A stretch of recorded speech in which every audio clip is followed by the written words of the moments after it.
Ah. Come here, baby. Don't drop the baby. I won't drop the baby. Do we need to refresh?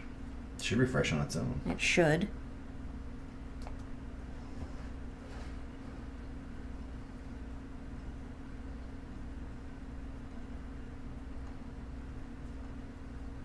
On the right side, I picked up another follower. Yeah, we're going now. Yay! Hooray!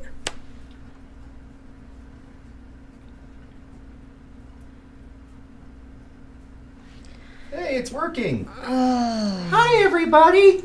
I'm Baby Von Gosu, and I want to tell you about the wonderful show that you're about to watch here, right on Rivalcast Media. Now, this show is about scary things, so let this be like a parental warning and thing, because we don't want, like, people to get scared. Out of the way! Welcome to Ghost the Podcast on Rivalcast Media! I'm Baron Von Gosu, she's the Baroness, and it is time for your weekend fun of nothing but horror shenanigans. Welcome, everybody. Yes, we are drinking. No, we are not blitzed yet. And no actual babies were punched during the course of this recording. And by the way, don't you wish this camera was in 3D?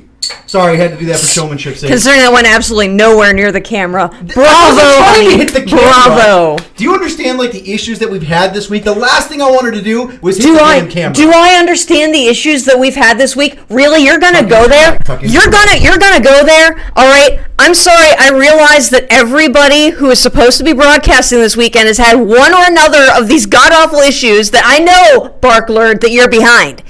But none of you have had your entire file system completely wiped out by that. I can't even. No, go ahead. I'm just glad that I've learned from the mistakes of others and made sure to back that fucker up somewhere, even though I can't get to it at the moment. So I apologize for anyone who was waiting for their fanfic yesterday but couldn't get to it because it's gonna come next week. Thank God I had it backed up. But really. All right, so here's the breakdown of how this weekend has gone, ladies and gents. All right, so the initial Baron's bus from Thursday night had to be postponed because we were traveling and we needed to be responsible and it took a while to get home. Anyway, so we postponed to Friday night. All right, Friday night the computer decided to have a complete and total mental breakdown. Would not run anything. Would not turn itself on. Would not turn itself off. It was an amazing phenomenon. All right, so we postponed again to Saturday. Saturday, I don't even want to get into because that's when I had my own mental breakdown, and very publicly on Twitter. If you aren't following us on the Twitter, at Ghost in the Cast, at Baroness V Gosu, I'm so pissed off I can't even talk straight right now. I say you are shaking. You're still so angry. Oh, I'm angry. She's been bottling this up for the last 70 or 48 hours, so trust then, me. My favorite show on the Rivalcast Network, other than our own, what I plan my Saturday nights around, the Rivalcast. 9 o'clock comes. What do we find out? Oh, there was a scheduling error, and Highlander can't make it right away, so we're going to have to postpone to 8 o'clock tonight. And you know what? Little minions of Elmo. So help me God. If anything goes wrong with that broadcast, I'm coming after you personally now. Because you know what? This is personal. Shots fired. This is personal. All right? I brought this up to the viewers when we did finally get the Let's Play going yesterday afternoon. I don't know if you guys posted it yet or not, but it's on, bitches. It's on. I don't know if you can see this. It's on. I want to throw this so badly, and yet I still have to take notes for something. But yeah. Oh, I knocked the camera over. Great. All right, hold on. Technical difficulty. You're now getting a view of Vigo, the Carpathian, and our sacrificial baby altar that we have over there. The camera. You need to go more that way. That's good. That's good right there. Yeah, let me go get some freaking duct tape, because apparently even masking tape is being affected by the godforsaken Barklord right now. My God. Ladies and gentlemen, this is the only second time that you've had the enjoyment of watching Baroness go ahead and rage right here live on a show. First time on video. It really is something. You see, she always complains about, oh, you guys only get Baron for like an hour at a time. Yeah, this is the shit I live with. Go ahead, fix the camera that you knocked over. But fuck you. Oh, wait, we're a family show. We're not a family show. If any families are watching this. Our baby is on the show. Yes, our baby's on the show, and look where that got it. It's halfway across the room now. It's by the fireplace again. I'm telling you, I think it has a penchant to want to light itself on fire. Camera's still on? Mostly. Yeah, you're still good. There you go. We're duct taping that sucker. All right, she's duct taping the camera, which is why you're getting a little bit of shakiness there. No, we're not doing our found footage shaky cam impression. Oh my god, I'm angry. Although that would be kind of funny to do our own shaky cam impression, although you guys probably get sick watching it. It's my totally awesome macaroni and cheese duct tape right there. All right, well, Vigo's getting some celebrations, so this is good. So anyway, now that Baroness has gone ahead and done a little bit of her ranting and raving, before we go ahead and get into my ranting and raving, let's go ahead and set the agenda for the show. No, I'm not even done. This is an international conspiracy because Vibel's Let's Play was knocked offline too because apparently Sweden was having storms the other day that disrupted the internet. Does that sound familiar to you? Yes. You're damn right it does. You think he's lying? Do I think Vibel's lying? No, Yes. I think the Bark Alert has a much further reach than we initially anticipated. Well, he's Elmo. He does have the reach around the world. We knew this. That's true. The guy's been all over the freaking place. That's true.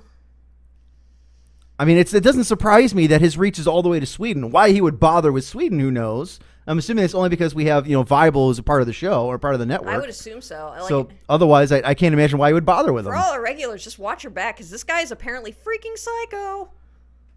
Duh. Anyway. Vire is saying that it is the Illuminati. No, well, hey, maybe the Illuminati was the original Sesame Street. Can you tell me how to makes a get good point. Illuminati's underground dungeon? See, it kind of fits. It is possible. Yes, people are loving my hat, and you should. I'm sorry. I love this hat You as should well. introduce your hat. I was so raging that I forgot completely about it. Hey, That's I don't how think I need to angry am introduce right my now. hat. My hat introduced itself, okay? That's like the third comment we've already gotten about the I hat. was very So happy when I found that hat for you. I'm very happy when you found that hat. I'm wearing it all the time now. I know. I was thinking about wearing it for the Let's Play this week, but unfortunately I wanted to wait for many other reasons besides the fact that it was a real huge pain in the ass to do that.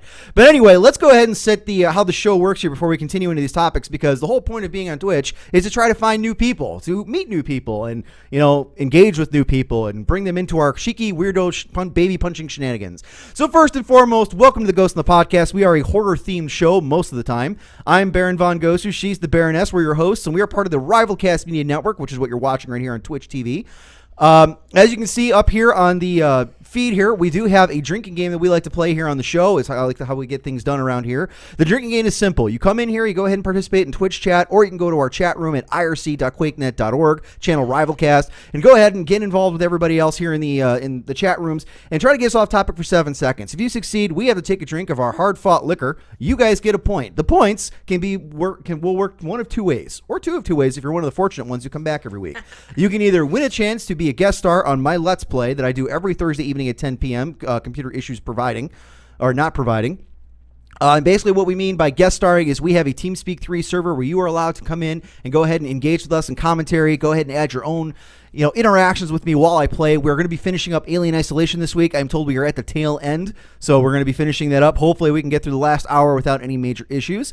The other part is if you come back here weekly and you go ahead and participate long enough, you will accumulate enough points that you will get thrown into the competition to see who can win some free stuff, courtesy of Ghost in the Podcast. And when I mean free stuff, we're talking about t-shirts or mugs or pretty much whatever it is that you want to get that we'll go ahead and offer to you. You get to pick one of whatever it is that you want, and we will mail it to you free of charge. It is our gift to you for coming back and participating and winning in our drinking game and helping contribute to the destruction of our livers. So that is how we reward you, the viewer. So that's why you want to keep coming back every single week. You'll notice that you'll have a lot of opportunities to get us off topic, because as we drink and consume more and more alcohol, we are more prone to getting off topic. So your odds are pretty good. You will get some points if you show up here regularly. Sadly, it's true. All right, with that being said, you can see the topics are up here that we're going to be talking about this evening. But as Baroness led off in the very beginning, we've had a lot of fucking issues this week.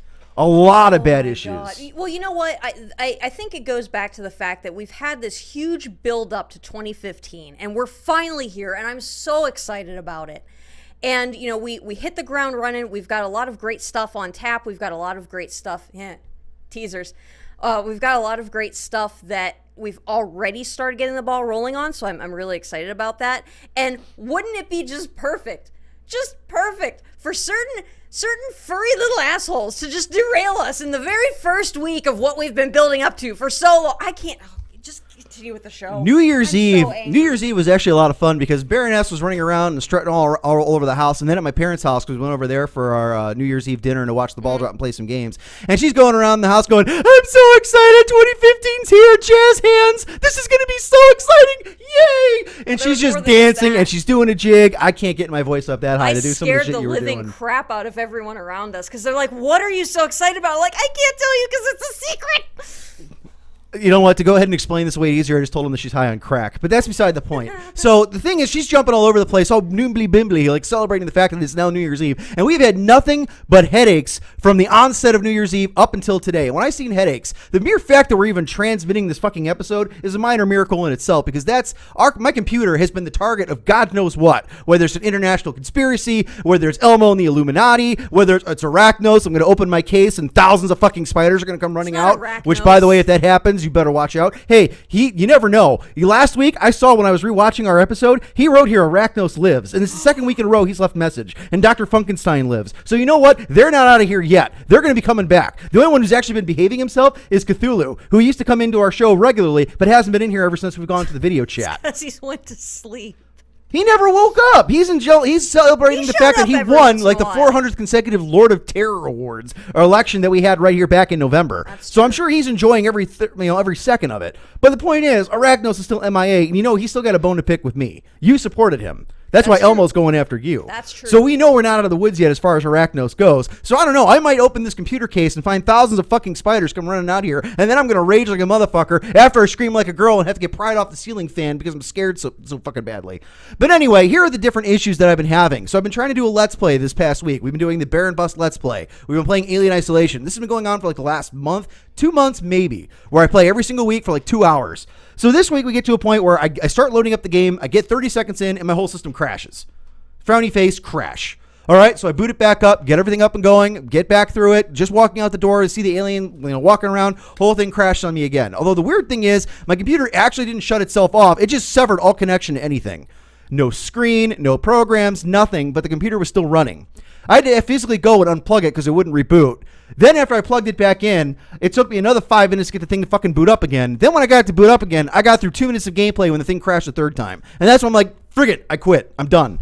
Little Rex, to his credit, tried as much as he could to get things fixed, and he did do a lot to help out with some of the other minor issues. But right now, we don't know why the computer is melting down when I play Alien Isolation, unless it's fucking terrified of the alien as well. It's the only thing I can think of. That's a good point, too. Unless there's like a friggin' alien thing that's going to hatch off inside of it, like a space spider, which is what I keep calling them. Epic Lurker is saying, 2015... the year the cats take over the station. Rivalcast Media coming soon. I think they're referring to the cats that keep running around in the background. That's actually pretty accurate now that I think about it. I'm pretty sure that most of our main staffers, at least, are cat aficionados.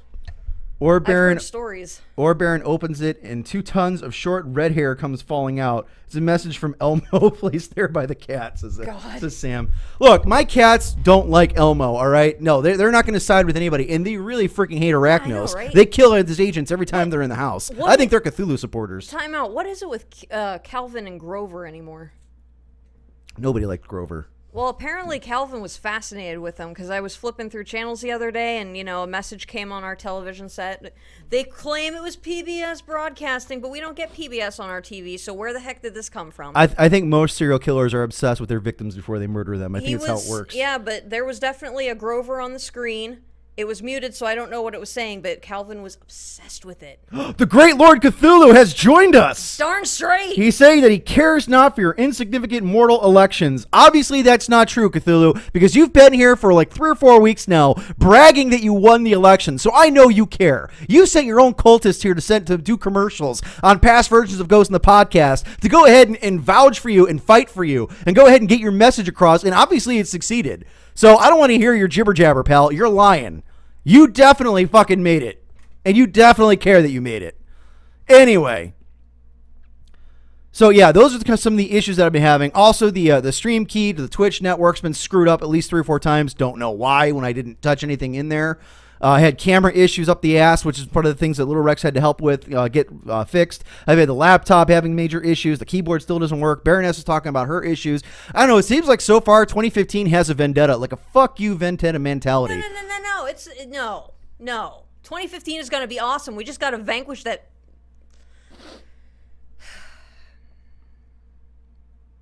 What? I've hit that plateau. What plateau have you hit? Because you're still raging pretty hard. I am. But in you fact, know what? I think you wore red to symbolize your rage.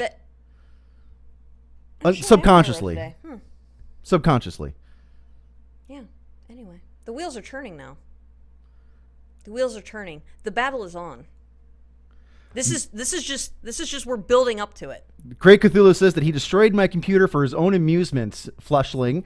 Do not overestimate your own importance. Manly stuff. Come on, Baron. There's only one thing you can do, and that's blame Varyar. Yes, blame Varyar. No. It's Varyar's fault. You blame Bio. Look, but we can't blame Bio. He's still MIA because Elmo's got him. We can't blame Biomed. Yes, the Barklord, which is Elmo for those of you that are, and that is the Elmo from Sesame Street for those of you that are just joining us for the first time, has kidnapped our behind the scenes one of our major tech guys, Biomed Alchemist, who you'll also note here on the stream was the winner of last week's drinking game contest. Which is pretty amazing considering he was doing it from his phone while in captivity. Lord Elmo has joined us. Oh no, not again. He says, I have a Biomed Alchemist. That implies there's more than one. Isn't that a scary thought? Well, actually, we know that. If there's more than one, then what do we need the other one for? We've had multiple biomeds show up in TeamSpeak before. Yes, we decided after the last incident of him getting kidnapped to clone him. Although last night there were multiple Barons too for a while until I slapped you. It's true. Multiple Barons. Who was the other Baron? I'm not the other Baron. I'm Meatwad. No, you can't blame Meatwad. Meatwad's gonna get grilled. Meatwad's not getting grilled, which, by the way, folks, that's why you need to watch Baron Busts on Thursdays. It's because you get Meatwad and Batwork going ahead and playing some Alien Isolation. And trust me, we are a hell of a lot better than Baron is. Roses are red, violets are blue. I'm not schizophrenic, and neither am I. So anyway. I need to catch up on IRC. Okay, go continue. Hold on, I'm trying to catch up because they're having some interesting conversations going here. Yeah, they really are. Lord Elmo says there's nothing we can do about the fact that he's got Biomed. Tree says an army of them. Not sure what he's referring to. Sam Miesa says, that reminds me, if Baron does play Five Nights at Freddy's 2, I need to record some stuff with my sister's kids. And we're just going to let that one dangle because I don't want to go that route. Think of it. Baron's there waiting for the furries to come for his soul. In the background, some kids start singing Happy Birthday and one is screaming, get me out of here. Then Lord Elmo is saying, by fire be purged. By fire be purged. I was doing my best. I don't have a good Elmo voice. There's Bio, Evil Bio, Dark Bio, and Emergency Backup Bio, says Sam Miesa. My soffit says, hey guys, welcome to the show. Manly stuff. I'm just in. Elmo is also the Fire Lord and DeBarklord. DeBarklord. All right, so yes, those are some of the trials and tribulations that we've been having. Although I'll tell you, there's one really good thing, or two really good things, that has come out of this past week and a half. One of which is that Edge has decided, came up and met with us at some point. We got He's to go real, out. People. He's real. We have confirmed sightings of Edge. We have pictures of him, and I gotta tell you, he is a really big fan of flipping off cameras. He really is. I admire that. I like that. So when I was in college, I was going through the majority of the pictures that we took, because last week I was telling a bunch of drinking games and drinking stories from my days of college, and I realized after going back to the photos this week that we flicked off the camera like during every single freaking picture. So to me, that's just another confirmation that Edge belongs as part of the group. So that was a lot of fun. What else did we do this week that was actually somewhat fun that went well? I didn't have to work as much. That's always a pleasant. That's always a pleasant surprise. That's always a good thing. Although tomorrow that fun ends. Joyous. It's the joys of being an adult. And we've already tapped out grad school, so it's like there's no going back now. It's like, geez. Man, listen, I'm saying Edge is real. I thought he was some AI in some old computer somewhere. Yes, he is real. We thought so for a while too, but apparently, he is real. We have it on good authority, our own. So anyway, did you just flick me off? No, I gave a thumbs up. Oh, okay. All I saw was your hand go like that real quick, and I couldn't tell. No, if I was going to flip you off, I would be like making sure that you could see the double deuce going on. See, if you're going to do it with authority like that. Well, I'm not actually flipping you off right now. I I don't just randomly do that. Welcome to the Ghost in the Podcast, where we show you the proper etiquette and ways to flick somebody off. With jazz hands. Jazz fingers. We did have an agenda at one point today, didn't we? Great Cthulhu says that you will always be a fake internet person to me, Edge. Talk about shots being fired now. Yes, now Edge is being dragged into the battle between Cthulhu. You know what? With Cthulhu and Elmo both representing here, you think they'd be trading shots with each other, not going after Edge, who's done nothing to them other than help support this show. Which, by the way, you both can't get pissed about supporting this show because you're the ones who gave us your own commercials to air. And by the way, you owe us some fucking concession speeches there, Elmo. So make sure you remember that next time you're jabbing a knife at Biomed's throat. How else are they going to kidnap him? He's a little puppet. All right, let's see. Go back to sleep. You want to be Japanese porn creature? That's right. You tell him. You tell him, Rivalcast Media. Arachnos is now representing. Hello there, Baron. Arachnos is here. We have all three of our Lord of Terror candidates. This could get ugly. Hello, Arachnos, you son of a bitch.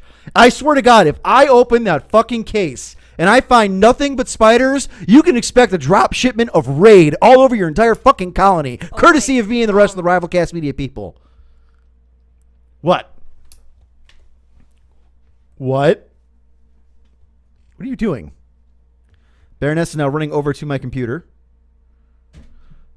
That was not a spider. That was a piece of dust. You're just trying to freak me out. I'm on to you, woman. I'm on to you. You and the sacrificial baby. She just pretended to whack a spider on my computer. You know how I know? It's so I can see the dust bunny from here. So I'm not fooled. Not fooled. This guy, not fooled. You gotta wake up pretty early in the day to trick a guy who wears a tiger hat on camera. It's true. Damn right. I have a fear of nothing. Except spiders. Anyway. So I suppose you should finally get into the whole, horror topic here, since that's exactly what we're supposed to be about. So looking at the articles we have on tap today, or not articles, but the show topics, we have Bloody Disgusting's yearly Fear Awards. We're going to talk a little bit about that. There's been some news released on 2014 theater attendance. This is from all the major theater companies all across the board reporting. So we're going to go ahead and cover that. Very interesting story leaked. Some concept work for a possible alien movie has leaked out, and a potential director / writer who's behind all of it. I was kind of surprised to find out who it is. So we're going to talk a little bit about that too. 2, Freddy's coming for you. Yes, we have some news about Freddy, but I'm not going to tell you which, whether it's the Nightmare on Elm Street or the Freddy's Pizza Place or whatever it is. I'm not going to tell you which it is right now. Just stay tuned to find out. Taco truck. Get it right. Whatever. Whatever. Anyway. Baroness rages on about a new McDonald's ad. This is actually entertaining last night when we were getting offline and watching some TV. Oh, no, we were still online. We were waiting for Rivalcast to start. And she saw a new McDonald's commercial and has some thoughts about that one. Yes, I promise you it is horror related because some horror icons actually showed up on this particular commercial. So we're going to go ahead and talk about that. Podcast Land rankings. We're going to talk about that first and foremost coming up here in just a second. And are we going to do another one of those After Hours, where I go ahead and reveal more drinking shenanigans and fun adventures of getting smashed at Ohio University? I think it really depends because we're already at 5:30, so... We will have to see. So stay tuned. After Hours. Yeah, we have our backup late edition of the Rivalcast coming on at 8 right after this show. So After Hours, we'll see how long that goes. That is right, because Rivalcast did not air in their usual time slot last night. They decided to go ahead and take over our After Hours to go ahead and do their show. So we might not have After Hours this week, which means we have to have it next week. But we'll see. So we'll continue. We'll see how far we can get, or how fast we can get through some of these topics. So first and foremost, let's talk about Podcast Land rankings. Now, for those of you that aren't familiar with this, shame on you. That means you're probably new here. Podcast Land is a website that goes ahead and has people vote for whatever podcasts that they think are the best. Podcasts of any known variety. They actually link to the different podcasts on their own website. You can apply for this, all that fun stuff. So every month they do a podcast of the month voting where people can go in there using just their email address and they can vote for up to 5 podcasts that they like. They have to vote for 5 different ones. You can't just vote for the same one 5 times. Not that I've tried that. Anyway. So with January kicking off and a whole new year, the latest round of voting for Podcast Land has begun. And I have to say, I'm really impressed with some of the initial early feedback coming from Podcast Land, specifically because, let's see, 1, 2, 3, 4, 6 of the Rivalcast, well, 5 of the Rivalcast Media shows, and the Rivalcast Media Network itself all scored in the top 25, with 2 of them scoring in the top 5, 2 scoring in the top 10, and another 2 scoring in the top 25 specifically. So that makes for a very exciting time, which means you guys are definitely voting for us. The votes are coming through. We're doing some good work here. We're getting well known. So I want to encourage anyone out there who has not voted to do so. Go to podcastland.com. Vote for your favorite Rivalcast Media shows. Again, there's several of us that are going in there. Right now, here are the shows that are currently winning. There's us. We're ranked in the top 5. Yes, we got the Rivalcast Media Network itself. The Rivalcast is also in the top 10. Sheep Moon, Farfield, and WoW Uncensored are all in the top 25 right now, and we are kicking ass and taking names. So if you have a chance, go to podcastland.com, start voting for us. It just takes an email address, doesn't cost you anything. It's very simple to do, and you can go back every month. We want to try to win this thing as much as possible. So for those of you that are already voted, thank you from the bottom of our hearts. Let's keep it going. For those of you that haven't voted yet, go there now and vote for us. Podcastland.com. Okay, so let's go ahead and knock that out, and let's get to the actual horror stuff here. So first and foremost, actually, we forgot to put on here our ghost story for the week. What's been going on here at home? I just realized we forgot to talk about I that. thought you weren't going to talk about that until next week. No, I was going to talk about it this week. Well, then talk about it then. Maybe we should start there. Should we start with the ghost story, or should we get into some of this other stuff? Let's start with the ghost story, because I think that's much more interesting. All right, so for those of you that are new to the show, we also do paranormal investigations, Baroness and myself, and we did one called Orb Fest 2014 last year, where we did, right here on Twitch, a live ghost hunt. And since then, actually since even before that, Baroness and I moved into a new house back in March. So we've been living here for, 8 or 9 months now, something like that. My math is fuzzy because I've been drinking. 9 months. And every so often, there have been some weird things that have been happening here at the house. Now, the previous couple owned the house for 40 years, and I don't think, was there a couple before them or no? Yeah, there's one couple before them. And there was a couple before them. We're the third owners. We're the third owners. We don't know the history of the first couple. Yeah, we do. Of the very first people that lived here? What was the history? Refresh my memory. The house, when they built the development, the people who had this house built were the parents of our neighbor across the street. Oh, yeah. So, yeah, we do know. Yeah. Oh, yeah, I forgot about that. But you All know right. what? Third time's a charm, so... So when we first started moving in, we did a lot of renovations. And for those of you that are anybody who's familiar with horror in general, or not even not horror, but with the paranormal in general, or how those TV shows, generally one of the theories is when things start getting renovated, shit starts happening because they don't like the fact that changes are being made. There was one that happened to you shortly after we moved in with the bathroom. Mm-hmm. Do you want to refresh their memory real quick on what that is, just because we got some new people? Oh, the ghost and the pisser? Yes, the ghost and the pisser. All right. Well, we'd been in here a few months at that point because the downstairs bathroom that we had to be completely gutted and torn out. I mean, we had to rip out the flooring. We had to remove the door because of the sucked in nastiness that was in this room. So we were having some help getting the bathroom redone. The floor had just been redone, but there were no fixtures in it. There was no door on the thing. So when you're walking through the hallway, there wasn't even a light in there at the time. Yeah. So I was coming up from the basement with some laundry. I was walking down the hallway so I could take it, up the stairs. And I'm walking past this doorway, and I see this white figure in there, and you could hear the tinkle of it, like pissing in a toilet. And I'm just walking past, and then as soon as I got past the doorway, it hit me as to what was happening. Because, one, there shouldn't have been anybody standing in that room. You were sitting on the couch. I was walking with the laundry, and there's nobody else in here. Two, even if there was no fixtures in that bathroom. There was a hole in the floor where the toilet would go after that floor was finished. So what was it hitting? Yep, there was no sink, there was no mirrors, there was nothing but an empty room. We were renovating the whole thing. This wasn't like you heard water running somewhere. This was a very distinctive, a small stream hitting the porcelain. I know what pissing in the toilet sounds like. That's what it was. No, I'm laughing at Epic Lurker. Epic Lurker says, ghost in the toilet sounds like a Japanese urban legend.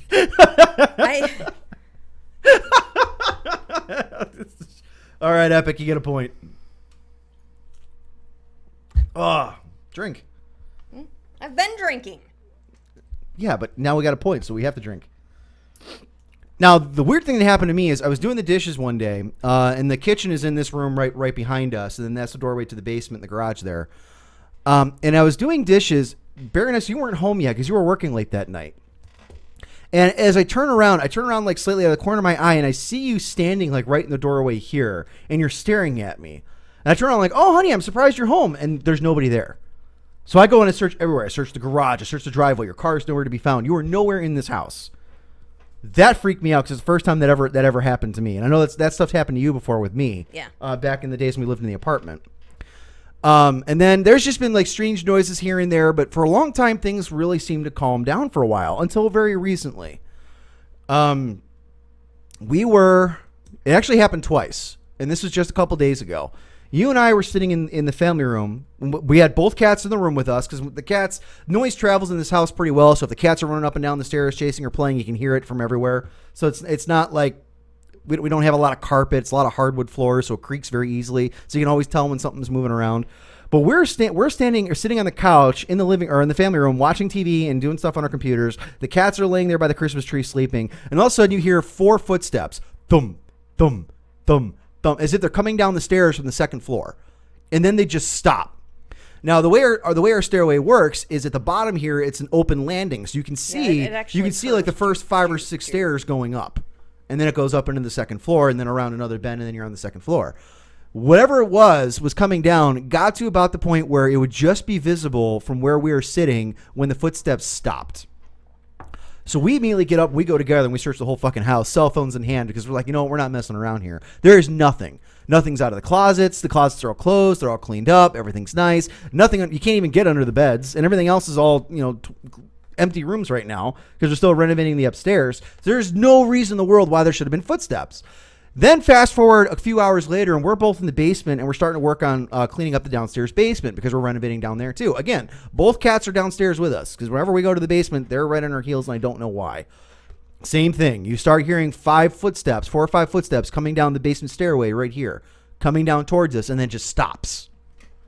Boom, boom, boom, boom, and then nothing. And we're both coming to the doorway down here, and we're staring up, and there's just nothing there. I moved out because you were actually standing. You just turn and you're like, what is there? Because there's nothing I'm seeing. And that's the thing. It's like, it's not, I understand what a house settling is and airing the pipes. I know what all that stuff sounds like. This wasn't that. This was not that. This was an actual footstep going down our stairs. Like it was that blatant, and there's just nothing there. So that was pretty cool. And I've often wondered if we hadn't had things going on before the ghost hunt, I'd be wondering if we brought something home with us. But I don't think that's the case. No, we had something in here before because at one point, and I remember you asking me because I was trying to kind of get you to come out and work with me a little bit more because the first week that we had the house, I had that week off that I was doing a lot of, we tore up all the flooring. I was those appliances were ridiculous, but I was doing a lot of work out here. You were working, so I was here by myself. And I remember the one night I was staying over late. You had already gone back to the apartment, and I had my digital radio was out here. So I was listening to stuff, I was like scrubbing down in the kitchen, getting ready because I was going to be painting the next day. And the digital tuner started going out. It was like it was shifting from, like I had it on a pop station, local Cleveland station, and it was like it was shifting over to an oldie station, which was creepy enough in its own because it's not, it's a pretty decent radio. When it locks onto a signal, and both stations are like major Cleveland stations, so it's not like, it's a weak signal and, it fades in and out. These are pretty strong things. But, that was weird enough. But it's like, it's a new house. Maybe there's something with the wiring it's screwing with it. Okay, whatever. But as it's shifting over to this different station, which is actually, now that I think about it, like 3 stations up on the channel, so it shouldn't have done it like that. The song that it was playing was about coming back and haunting you. And I was like, wow, fuck, really? Oh, shit. That was the point where I turned around and I just was like, get the fuck out of my house. Goosebumps. It's like, no, just stop. Someone was fucking with you. Stop. Just stop. And it was the next day that I was working up, that I told you about. I was working up in the bathroom, and I had, because I had the vacuum cleaner up there, and the noise canceling phones on there, so I wasn't blasting my ears out. And I thought you had come in and come up the stairs because I felt someone like standing behind me. And I turned around to tell you, hey, I'd be a few more minutes, but you weren't there. Nobody was there. I was like, all right, well, I definitely felt somebody walk up behind me. You could even feel the depression of the floorboard where I was sitting as somebody walked up. I'm like, yeah. Screw it. Orbfest 2015 falls through. We're just doing it here. We'll wire up the fucking house and we'll go to town on this. We should have just done that already. But you were right. And when we were over the summer, it definitely calmed down. I think it's because we weren't doing anything in the house proper. We were doing everything outside. I mean, right, all during the summer we did mostly just, outside stuff. Yeah, in all the back summer porch long and back was here. Just ridiculous with how much crap we had to do outside. And next summer's going to be the same thing. But Sam Mesa recommends never listening to a podcast with noise canceling headphones. Great Lord Cthulhu is saying that his last act before the drive home, I mean my horrible slumber. Oh, so I think we have an imposter who's being Cthulhu. I was wondering how Cthulhu could go ahead and operate a fucking keyboard from his slumber in a place that doesn't have any technology because he's been asleep for like 1,000 years. Well, maybe he's just dreaming about it. How do we know what the technology is? He's We been don't. sleeping. How do you know it's not, though? Because he's sleeping. Common sense. There have been plenty of people who've had dreams about things that later became reality. So, I mean, maybe in his dream world, he's manipulating stuff in our world. Well, Cthulhu just got a point. Well, that's too bad, Cthulhu, because I don't think you're going to be around here to go ahead and cash in your points. But whoever you might actually be, you get a point. Manly Stuff says, I don't remember this being a murder house, to which Sam Mesa replies, oh, I thought they were going to say it was built on an Indian graveyard. Both of those would suck, especially if it was a murder at an Indian burial ground. No, I remember your requirements for buying a house were quite specific. No murder house. In fact, I remember mentioning one point that there was a house that actually had a really good deal on it, and your first thought is, or your first comment was, I don't want to live in a murder house. Let's not go see the murder house. I'm telling you, that thing was a freaking murder house. It was not a murder house. It was a fixer-upper. It went into foreclosure because the family couldn't afford it. I am telling you, there was something absolutely freaking wrong with that house. You didn't even see the house when you said this stuff. I didn't even show you the pictures yet. All I did was say, hey, look, there's a house here that's actually a pretty good deal right in our range. Oh, it's a murder house. I don't want to go see a murder house. It's not a murder house. It's a murder house. I'm telling you, that was a murder house. How do you know? You didn't even look at the pictures. You didn't even know where it was or which city it's in. And I did the research. It was a house that a family bought. They got divorced. They couldn't afford the mortgage payment, so it went into foreclosure. That's why it was such a big deal, or such a good deal. You wouldn't even go look at this one, and No, I'm curious why. Because I'm telling you, just because they don't say that no one was murdered there doesn't necessarily mean that no one was murdered there. I'm telling you, there was something wrong with that house. But how do you know? You had nothing to go on. Unless you're telling me you're somehow developed psychic powers. Are you an X-Men and we just don't know it? Maybe I Then did. you should be out fighting crime, not doing podcasts like this. You know what? Maybe I do. Maybe this is just my cover and you just blew it on the air. Fantastic. I didn't blow any cover because you're not a real Damn. X-Men. I think I would have figured that out. We've been together long enough, living together for long enough. I think I would have put two and two together. Contrary to popular opinion about the hat, I'm not an idiot.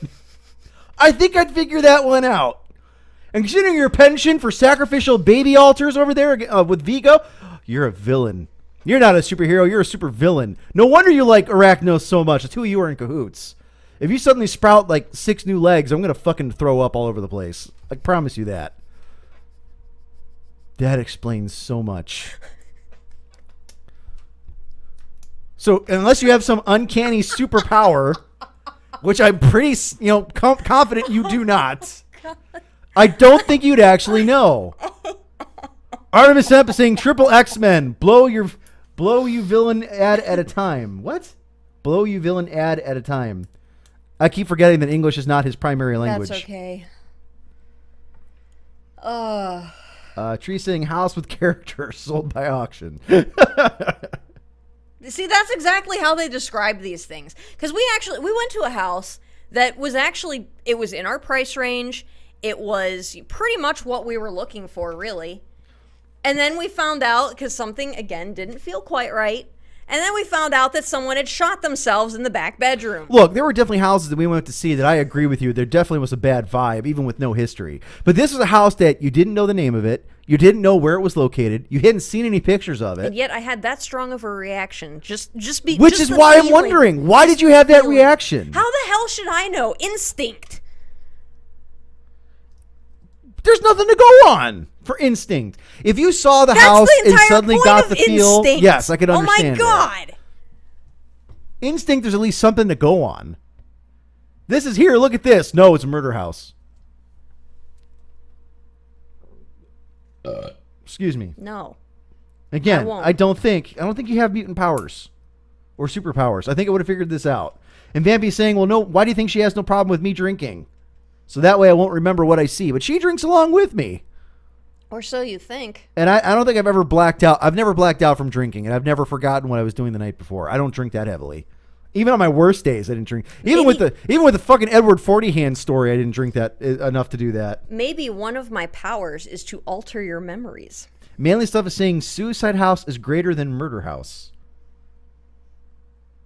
Suicide House is worse than Suicide House. Manly Stuff, now you're all over the place. I don't know what the hell you mean. All right. Tree is saying this is the Satan Mansion. $12 sold. LOL. Okay. Let's go that route then. If it was a suicide house, would you have been more comfortable living there? No. I wouldn't either. Because it's No. just as strong of emotion that led to that. No, Is what led to the in murder. some cases, I would argue it would be worse, actually. All right, make your argument. Go. All right, murder house, typically you're not expecting to be murdered. So, there's that. I mean, it's traumatic, yes. Could you leave an imprint? Absolutely. But suicide, that takes some planning. I mean, that's not you don't come to that decision quickly and think, oh my God, this day sucks, I'm just going to blow my head off. Not necessarily. No. Sometimes it does happen. Usually there's some kind of substance involved, though. Usually if it gets to that point, even with the substance involved, there's more that has been going on for some time. I mean, you don't just... No. No. There's going to be something more going on there. There is. I'm sorry. I'm not saying I don't believe you. I have no doubt in my mind that, you could go out and get completely trashed tonight on booze or whatever, and you wouldn't be, like, shooting yourself or slitting your wrist or whatever.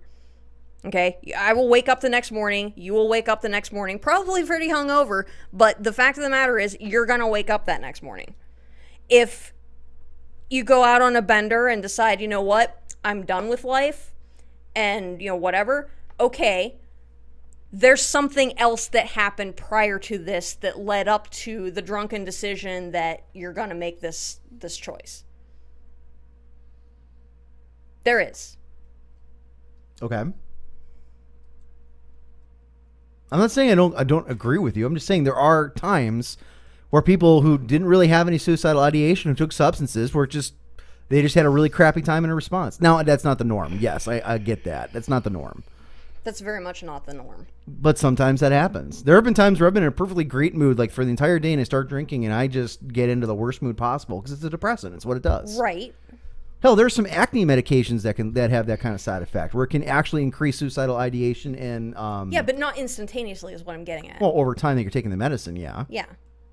But what happens is it causes depression, which builds over time, which is a long-term problem. It's not like, oh, you took this thing that could give you suicidal thoughts and just like, oh, well, I'm done. Bye. Let me leave my note for the cat and, we're all good. No, that's not how it works. A note for the cat. As if the cat can read. Eber Lurker Anyway. says, this house with the sight of a man killing his wife and 5 children. Asking price is $5 and a beer. Save the rest of your money for The Exorcist. Or the Ghost Hunter TV show that want to come in and go ahead and ghost hunt your house. And then tell you there's nothing to be afraid of, despite the fact that there's plenty to be afraid of. Yeah, yeah. Anyway. And, thank you, Missing, real gut instinct is actually supposed to be reliable. I'm not against gut instincts. I'm all for it. And usually your gut instinct is good. But this is the first time where you had absolutely nothing that led to it. Just completely out of the blue. Which is why at first I thought you were just fucking with me. And I'm like, no, seriously, we should go look at this. No, I'm telling you, there was something fucking wrong with that house. Go find the listing again. I don't even remember which house it was at this point. That was... Well, there were hundreds of them. That was like I a know, year but ago still, at this I'm point. telling you, out of hundreds of houses, there's only one house that I had that strong of a reaction to without even having to see it. Because you were describing it, and something wasn't right. I didn't describe that much of it. I said, here, look. When you started doing that whole thing, that's when I went and researched and found out more about the history. And that there was nothing there. I'm telling you, at least there not was. documented. It might not have been documented, but there was something there. Anyway, continuing on, because it's now 5:50. What? This is related to the subject matter. I don't know why you're complaining. They're all talking about it, so we're good. Because it's not furthering the conversation. It's just like, you're wrong and you can't explain why you're wrong. I'm not saying you're wrong. I'm just saying I don't understand it. And you don't That's have all to I'm understand saying. it. I've already explained to you it was a gut fucking instinct. What more can I possibly explain? Define gut instinct. Oh my god. Okay, I'm just messing with you. I am just messing with you. Baroness is now walking away before she hits me. Yes, folks, we are married in case you couldn't tell. Oh, that drink was for wedded bliss. Anyway, while she goes ahead and takes a break, let's go ahead and shift gears here and get into the other horror topics that we had for this evening. Let's start with eeny, meeny, miny, mo. Let's start with the fear words. Only because that was Mo. All right. Now, the Fear Awards, for those of you that do not know, bloodydisgusting.com, which is one of our great sources that we use right here in the Ghost in the Podcast for many of our movie news sources and all that other fun stuff. Every year they do what they call the Fear Awards, where people like me or like you can go on their website and vote for different topics.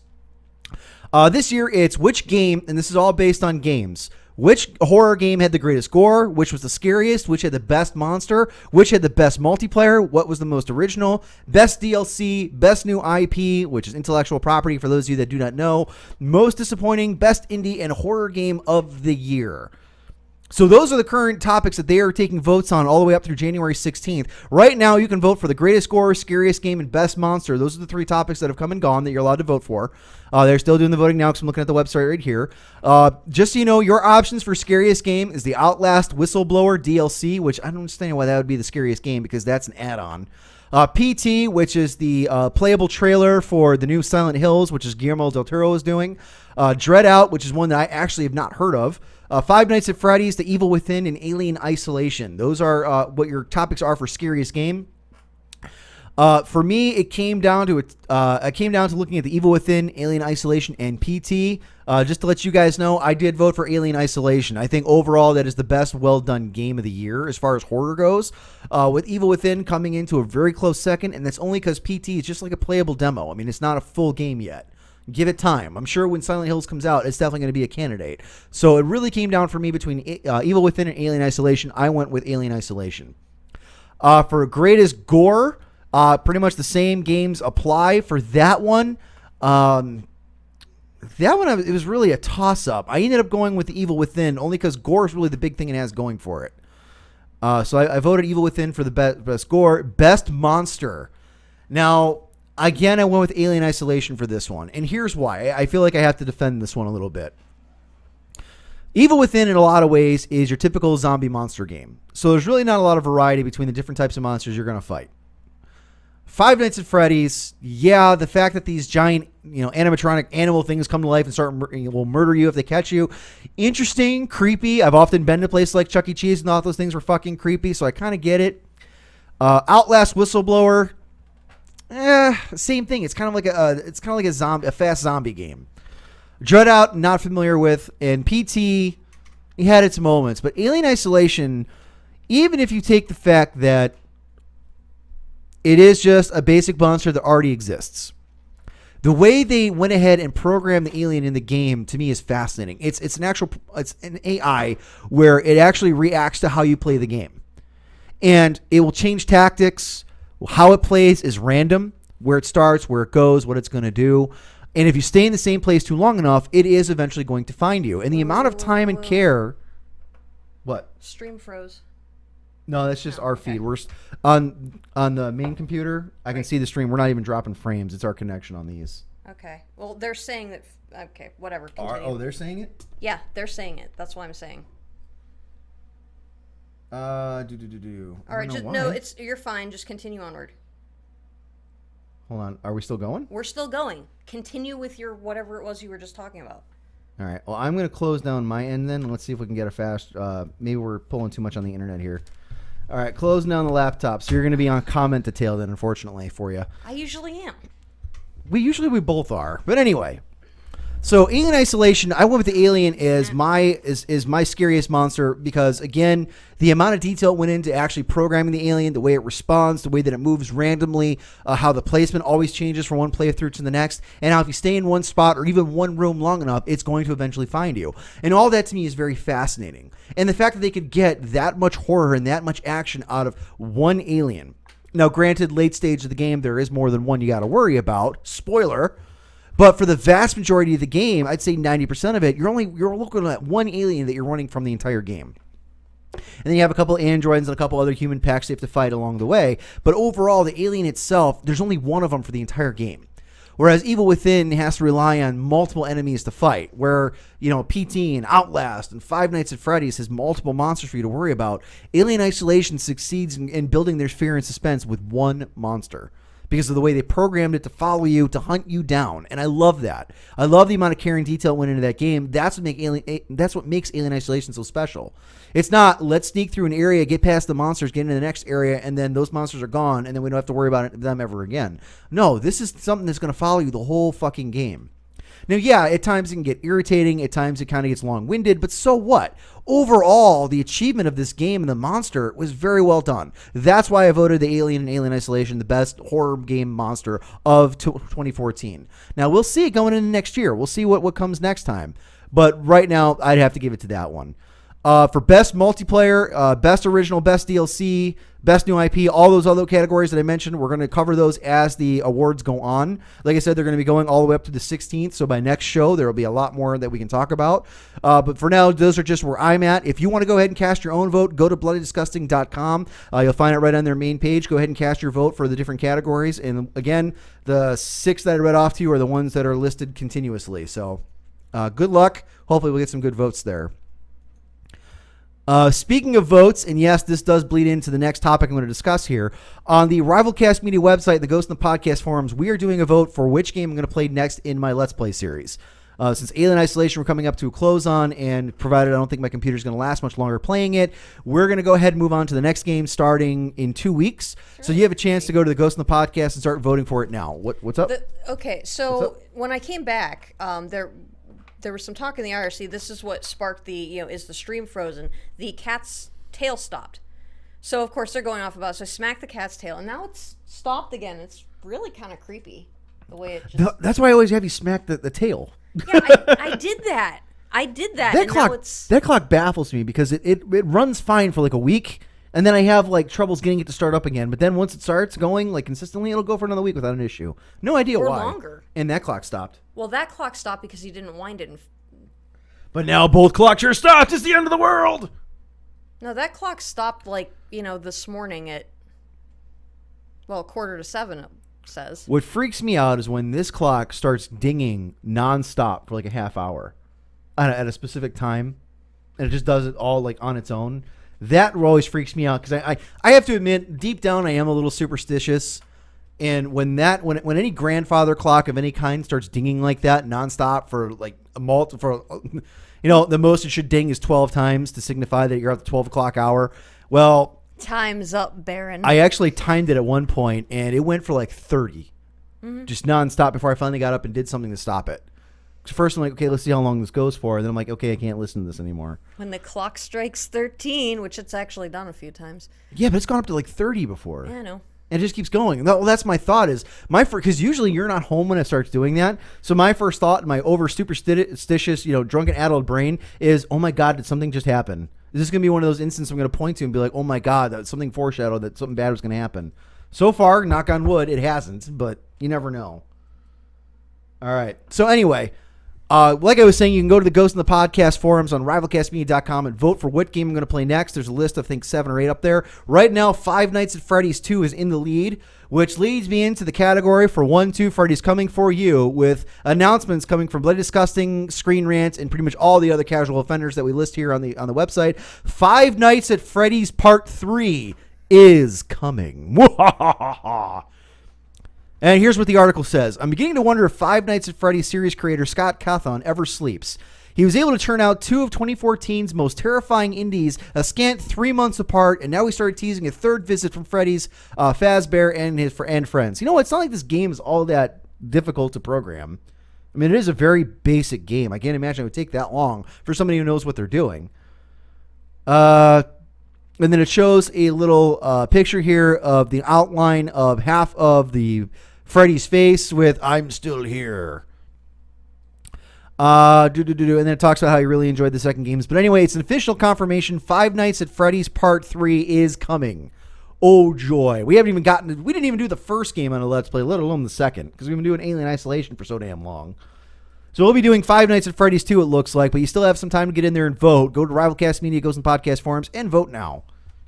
I'm listening. We're doing a lot of voting stories. Well, you know why? Because it's that time of the year. It is that time of the year. We are a very diplomatic organization. We very strongly support the right to vote among the plebeians. Plebeians. It's true. All right. Now, do you want to explain your rage towards a McDonald's commercial last night? Oh, my God.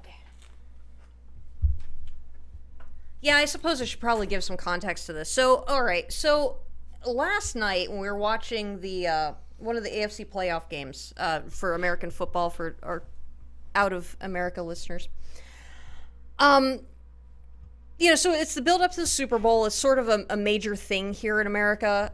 We love football.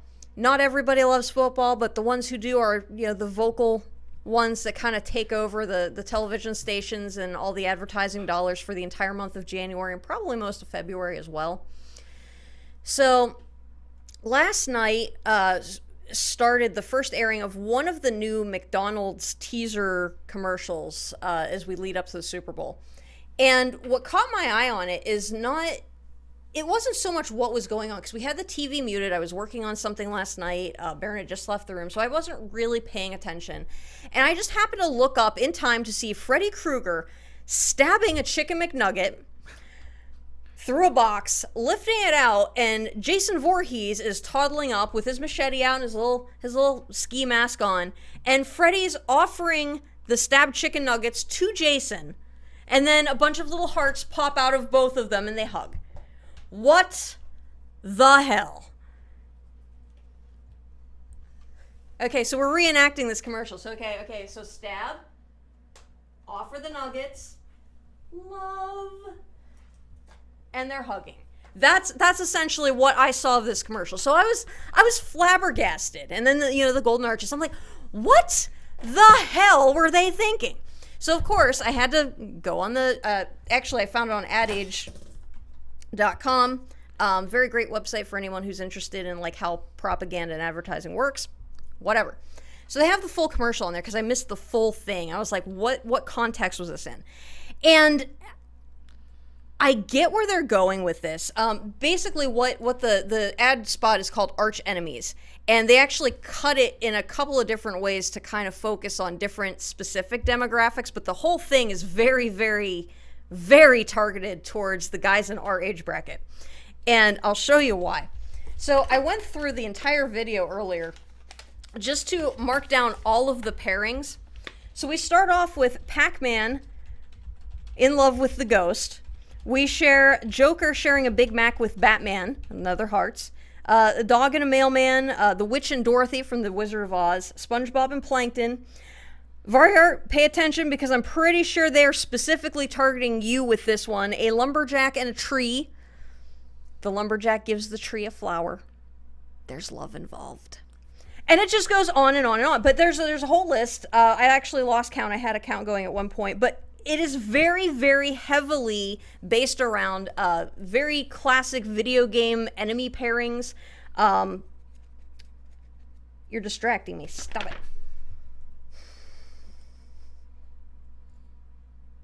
I completely forgot what I was talking about now. Thank you. I appreciate Mostly video that. games pairings. Ugh. Anyway, it's very, very, very distinctly oriented towards guys from our age bracket. It's not just video games. It's a lot of pop culture things. The shark from Jaws is chilling on the beach with the girl whose legs he bit off. They're all happy now. They're loving it. Da da da da da. Yes. And I think the reason it bothers me so bad is just not only the fact that it's completely and totally ridiculous. Wow, I actually knocked his hat off without even touching Yeah, Jason was wearing the hat. Are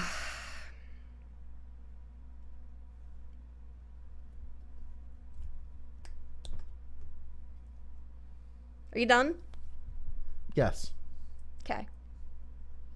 Because I am too, because I have absolutely no idea what I was going on about now. I hope you're proud of yourself. This is gonna come back. Well, technically, I could offer you a chicken nugget and we'd be fine again, according to that commercial. What if the Ghostbusters were to offer Vigo a chicken McNuggets? Do you think that would have solved the problem between them? If you were on the Ghostbuster squad, absolutely. So if I offered Vigo my nuggets. That phrasing, my friend. Oh, God. Oh, that happened. Where's my silly string? And Vigo gets a point. Oh, wow. That or my nuggets get a point. That just happened. Wow. That just happened.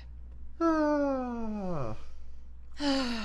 All right. Yeah, we're just gonna have to come back to this at a time when you're not playing with Freddy. I and stopped Jason. playing with Freddy and Jason. That's all right. It's all right. They're right there. I was They're- trying to have they're- a serious conversation about how, what this McDonald's ad really ushers in is how we have taken over what popular culture should be. We are the target demographic, and specifically the little gamer geeks that, tune into these shows each and every week, which we love you guys too. Our Norwegian fans, I know you're probably not going to see this advertisement anytime soon, but it's targeted at you too. You can find it online. It's easy. Yeah, I'll probably gonna be all post the over link YouTube. up in a little bit. But So why do you think gamers are taking over then? Why do you think that they're now tailoring McDonald's advertisements towards us during NFL broadcasts? I would like to think. Well, first of all, let's just take a step back and give a specific example. So, Biomed gets kidnapped by DeBarklord. Okay. Everybody at Rivalcast loses their shit. And why?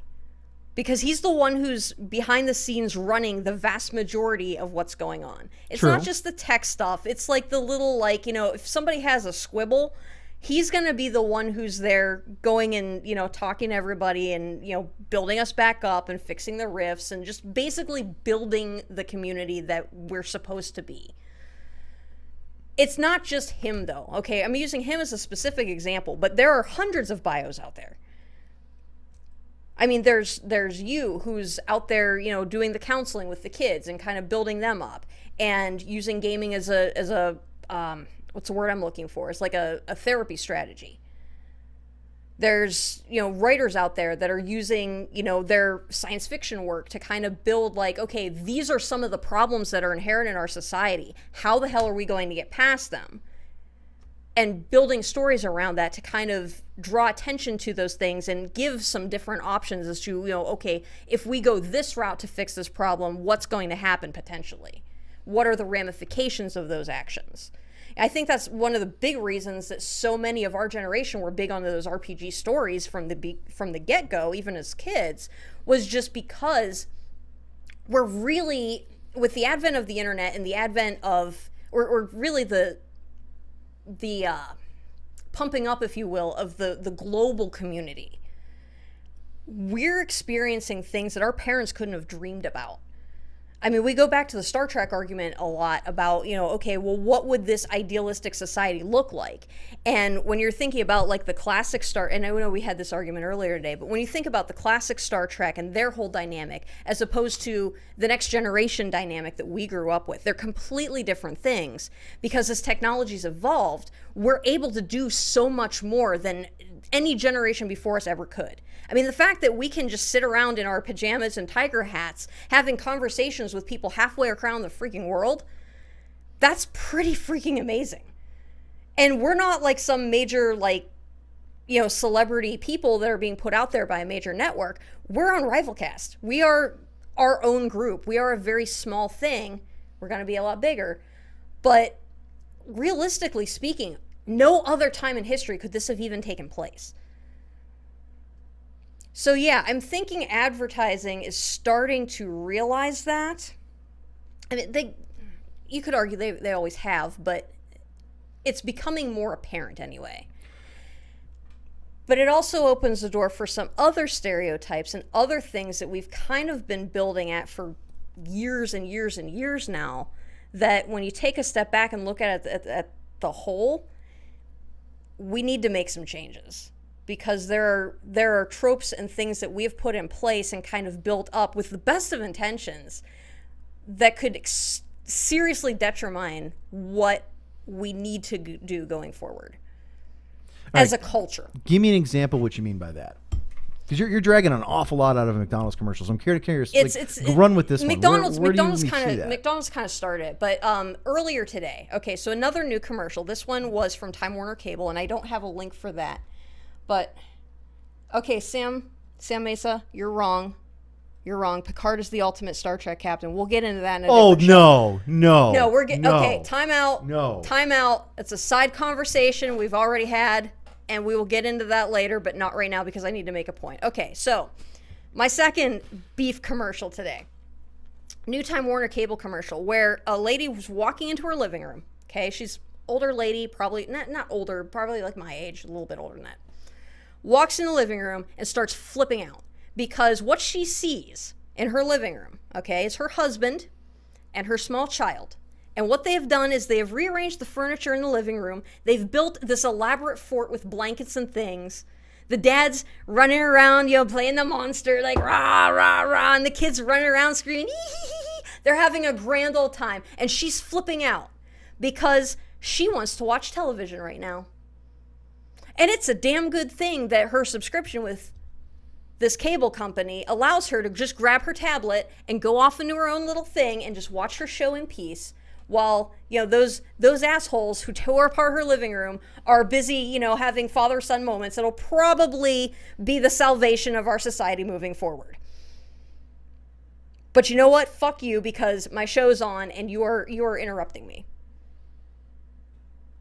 I didn't see this commercial, but if I did, that's interesting. That's why I was flipping out earlier when I saw that. It's because that's what you're flipping out. Because I was in here setting up. I was wondering what you were screaming about something, and I come back up. I'm like, "Are you yelling at me? What did I do?" You're like, "No, I'm yelling at the TV." And again, this started off with the best of intentions, but this goes back to weeks ago when we were talking about sitcoms, like sitcoms that we grew up with, and the conversation you had with your mother, even as a kid, going, "Mom, why is it in sitcoms that all the guys are always fat and stupid and the ladies are always snarky and right?" And do you remember what her reaction was? Not offhand, no. She said, "Because they are." And you're telling that to I'm not going to get into this hardcore right now because I don't think I can objectively make this.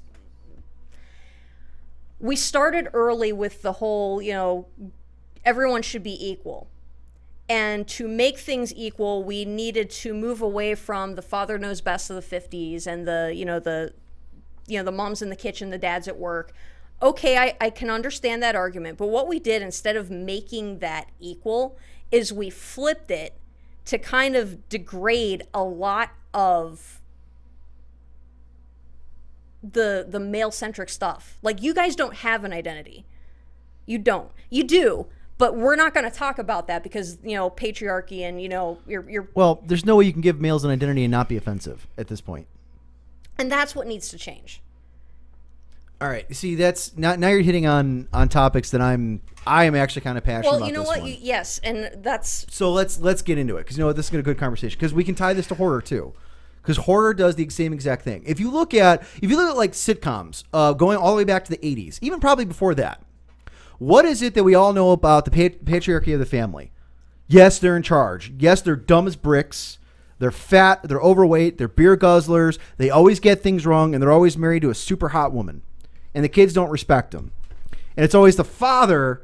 It's always the father that is the one really learning the lesson at the end of the episode. And it's like that all the time. And I used to ask my own mother when I was little, Mom, why is it the guys are always, why is the guy in these TV shows always dumb? And you're right. My mother said, it's because that's the way guys are. And I was learning that message from a little kid. Now, maybe she was joking, but at the age of 5 and 6, I don't realize she is joking. I can't even tell you for sure at 32 whether or not she was joking or not. But then you look at horror movies. We've talked about horror movie tropes in here. The idea that the virgin woman is the one that's the only one who can stand up to him. The guys are all stupid. They always want to go off and investigate the strange noise. They always try to save the girl and they end up getting killed. And only the girl is the one who survives. Now, a lot of that, and I've been watching a lot of those documentaries. I was watching the one for the Nightmare on Elm Street series, The Never Sleep Again, which, by the way, is a fantastic documentary if anyone ever wants to know all the ins and outs about the Nightmare on Elm Street franchise. But they were even talking on there when they did Nightmare on Elm Street 2, which also, on a side note, is voted the gayest horror movie ever made for unrelated, actually related ideas. But the one guy, the lead actor, when he was casting there, and the directors and the producers were like, yeah, we really learned a lesson back then not to make a horror movie with a male lead because you don't get as much sympathy with them. And then the guy in there, the lead actor goes, I might be the first male ever scream queen because that's all I did in the movies. I scream and I ran and I tried to get away from things. I didn't actually, bust down and start fighting. The girlfriend did at the end of the movie. So even in horror movies, you have all those tropes that are coming back there, reinforcing all these stereotypes. And you're right. I don't think men overall nowadays do have an identity. And I think part of it is, what you see on TV and a lot of the culture, like you were talking about, not just just going off the McDonald's thing, but also look at our horror movies and everything else to go with it. What is the identity of the male in horror films? And you know what? We don't like to talk about male identity and things because that's not what's with the times now. Especially if you're white male. You are public enemy number one. We've talked about that a long time now. unless you're gay, in which case you can ride that bandwagon. But Right. Again, In sociology classes, we always used to tell each other, and we weren't kidding either. If you're a straight white male, you go in there and you keep your mouth shut and you don't say a damn word. Because anything you say, you are the target. And it happened to all of us. Every single sociology class that I ended up having to take, any of the sociology classes my friends had to take, and multiple universities, it was the same issue. They were constantly getting pulled into debates. Now, you can scream all you like about whether or not that's, the college institution being, whatever, or we're being whatever. It's beside the point. The point is, though, we don't really have, like you said, we don't really have that identity. And when males start losing that identity, when they start losing that focus, to me, it's no surprise that the families are as broken as they are. What's the divorce rate here in America? It's over 50%, right? Mm-hmm.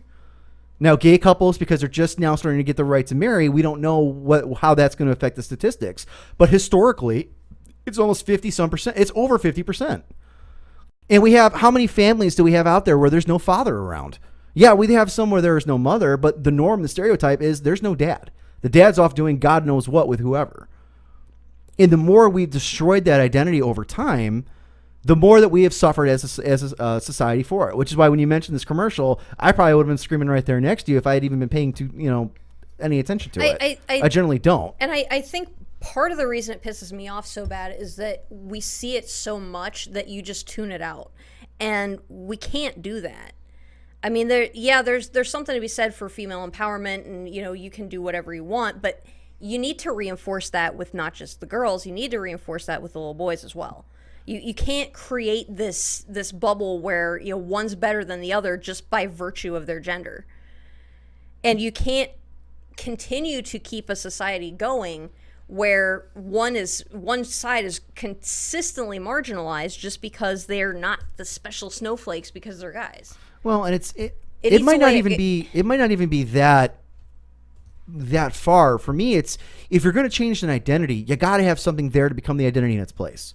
Males historically have been the fighters, the hunters, the providers, and we're all going back all the way to when we were first around as human beings. That was the male's job. And so you're fighting all these years of having this stuff ingrained and reinforced, and now you're giving alternate messages with nothing there to take its place. What the hell do you expect these guys to do? I mean, what virtue is there in fatherhood if all the people that I'm looking at on TV are assholes? In horror movies, how many times, especially starting with the Nightmare on Elm Street series itself, are the adults portrayed as being part of the problem? The adults are the reason the kids are in the circumstance that they're in the first place. The parents are the ones that don't believe the kids. In fact, even movies now, there was a big discussion we had about this at work the other day, where all these new movies, these teenage movies and these YA novels and everything are focusing on the idea that trust your friends, don't trust the adults. Well, when you already have one parent figure that is not around for whatever reason, and now you're going to go ahead and reinforce the idea, don't trust them, trust your friends, trust groups, it is conditioning. Now, Varya is saying that his poli-sci classes tried that crap a lot with him, but he wouldn't take being shut up. He'd talk and get kicked ass to leave a lot. And I respect the shit out of you for it. We've had this conversation before, but... And then manly stuff is like, my identity, I'm manly, damn it. That's why it's in the name. Which, manly, I'll give you a point for that, because that's pretty good. But you're right. I mean, it's so much about what made us who we are, genetically, historically, whatever, excuse you want to label it, is gone. That's why it's like, to me, the more interesting horror books and horror stories that I read, or even the movies that I watched, did have male leads. In fact, the original Hitcher movie is still one of my favorite ones of all time with Rutger Hauer. It was a male lead that was in the sympathetic role, the role of the guy who can't seem to get past what's going on. It wasn't just let's add a female character just for the hell of it. Now, the remake switched it. It was the girlfriend that was going through all the hell, and it was the boyfriend who ended up getting put in a bad situation, instead of the other way around. And we lose that. We don't have that. Horror movies, horror books don't take that. Now, the mainstream big-time guys do. Stephen King usually writes from a male perspective. He's had books where he's written from a female, and he'll have side characters that are female. But a lot of times, his main characters are male. Same with Dean Koontz. Same with a lot of them. Which, to me, it's no surprise why they're still around. But what's their main readership base? Women.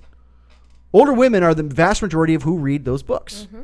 It's just talking just basic numbers. In fact, one of the interesting statistics, I was talking with a book publisher one time, talking about wanting to get my own stuff published and going that route. And they even said, yeah, there's not a lot of YA books for boys because boys don't read. They're playing video games. They're playing sports. Well, that's because it's the only place they have an identity left. Mm-hmm. We always talk about Gamersgate. You know what? If you break it down to the basics, taking all the bullshit aside, when you really look down at the middle of it, when it comes to gender roles and identity, because one of them doesn't have an identity, they're trying to figure that out. Yeah, some people are just being assholes for the sake of being assholes. Let's call it what it is. On both sides of the argument. I don't really care about what the argument is, to be honest. Gamersgate means nothing to my life. It has not impacted me in any way that I care to even pay attention to. But when you have males in general that have no identity, that have no real way to go, they're going to go after the few things that they do have left, which is sports. Look at sports. Sports are glorified in this country. They're glorified around the world. You cannot lie to me, folks. You tell me that sports aren't glorified, and I'll call you bullshit and mention soccer or actual football if you're somebody who's not American. Those are the few places where you have what it means to be a man, going into battle, fighting for honor, fighting for rewards, competing, competition. That's why those things are so important. And we look at it as like, oh, these inner city kids see this as their only way out. No, they see it as their only source of identity. What else do they have? Dads aren't in the picture. Families are broken. Mothers, if they are working, are all strung out because odds are they have multiple children. Multiple jobs to support multiple jobs to support multiple children. It's not just black families. It's white families, Hispanic families, all across the board. That is their identity. And when you look at horror movies, you're seeing that a lot in there as well. Again, Nightmare on Elm Street, I'll take it as an example, because I was just watching the recent behind-the-scenes thing of all the movies. The male father figure is usually an asshole in those movies. Mm-hmm. Dismissive, corrupt, angry, doubtful, mean. The Halloween movies, I remember that a lot. Come to think of it. Halloween 6 and 7, which I just watched back around Halloween time. The father was like that. He was an abusive, drunken asshole. Of course, he ends up dying, and you're supposed to cheer for that. And who's usually the one in the killer position? Male. Mm-hmm. You don't have very many horror films where it's a female that's your bad guy. It just, for whatever reason, doesn't happen because they're more sympathetic, not more fear-inducing. Oh, I don't know. I'd say if I were a villain character, I would be pretty freaking fear-inducing, but that's just me. I think a woman in the right role is very fear-inducing. I think, who was it? Meryl Streep. Did you ever watch the Manchurian Candidate remake? Not the remake, no. Meryl Streep was fucking phenomenal in that movie, and she played the villain. She was excellent. I think the right female in the right part. Glenn Close plays a hell of a villain. I remember all this controversy around that 101 Dalmatians live action movie they did years and years ago, where people were so terrified of her performance, kids and little kid types, that she had to give all these special, or didn't have to, but chose to do all these special interviews and stuff to show that she's really not the scary woman, because she was that convincing, and she was good. It was a terrible movie, but it's a kid's movie, so take it for granted. She was good in it. I don't know. There's a bunch of other movies that are swarming through my head where I'm trying to think of female villains. I mean, it's not that they can't be scary. It's just for whatever reason, Hollywood and the filmmakers think we have in our heads that they're not villain types. You guys are sympathy cards. People will sympathize with you more than they'll fear you, which to me is crap. Mm-hmm. But to the vast majority of people, it's crap. But what alternative do you have? There's not much out there unless you want to go out and make it yourself, which, as you pointed out earlier, the fact that we have all this electronics and this is technology means that we probably could. We could go do our own horror story if we wanted to and redo all this stuff. Who knows if it'd be any good? I've never directed an actual movie thing before outside of Freddy versus but that's just Jaws the thing. versus Jason. And if I can bring it back around for a second, confidence is the other key issue here. Because we spent so much time from the very beginning, like even back in the 80s, I can't really speak about the 70s so much, but I'm sure if we looked, we could find evidence of it there. We spent so much time talking about, how men are stupid and how, this and that from a very young age. Now let's fast forward to 2015. All right. You guys are in charge now. Our generation, we're the ones who are running the show. But what's stopping people from using this technology that we have now, from using this platform that we have to do these amazing things, to really change what the structure of these societies are, eliminate these tropes, and really create the direction that we want, is going to boil down to confidence. Because it doesn't, at this point, if someone had the balls to actually go forward and start writing those stories and start making those videos, and I would argue it doesn't even matter if it's really good at this point, but get it out there, get enough momentum going that people start to see it, and it starts planting those seeds in their heads that, this is something different. Eventually, the Stephen Kings and the Dean Kuntzes and the whoever, the best of the best, are going to grab onto that too. Not them specifically, but the ones of our generation. They're going to grab onto that. They're going to make something absolutely amazing out of it because somebody had the confidence to say, I have something that's good enough to get the ball rolling. I can start this conversation and get it out there, and people are going to look at it. And maybe it's not going to be the best right away, but it at least gets the change started. And that's just funny that we're talking about this whole thing of change when this is how it used to be in a lot of ways. Yeah. It's like, I don't know, it's just sad. It really is sad how far we've gone with it. You know what? I do at one of the high schools that I consult at, I do a young men's group. This is not one of the high schools. And one of the first things we talked about on the very first day, and it's all the problem children, all the problem boys in the school that are in this group. The ones who get kicked out a lot, the ones who swear a lot, flip desks, and so on and so forth.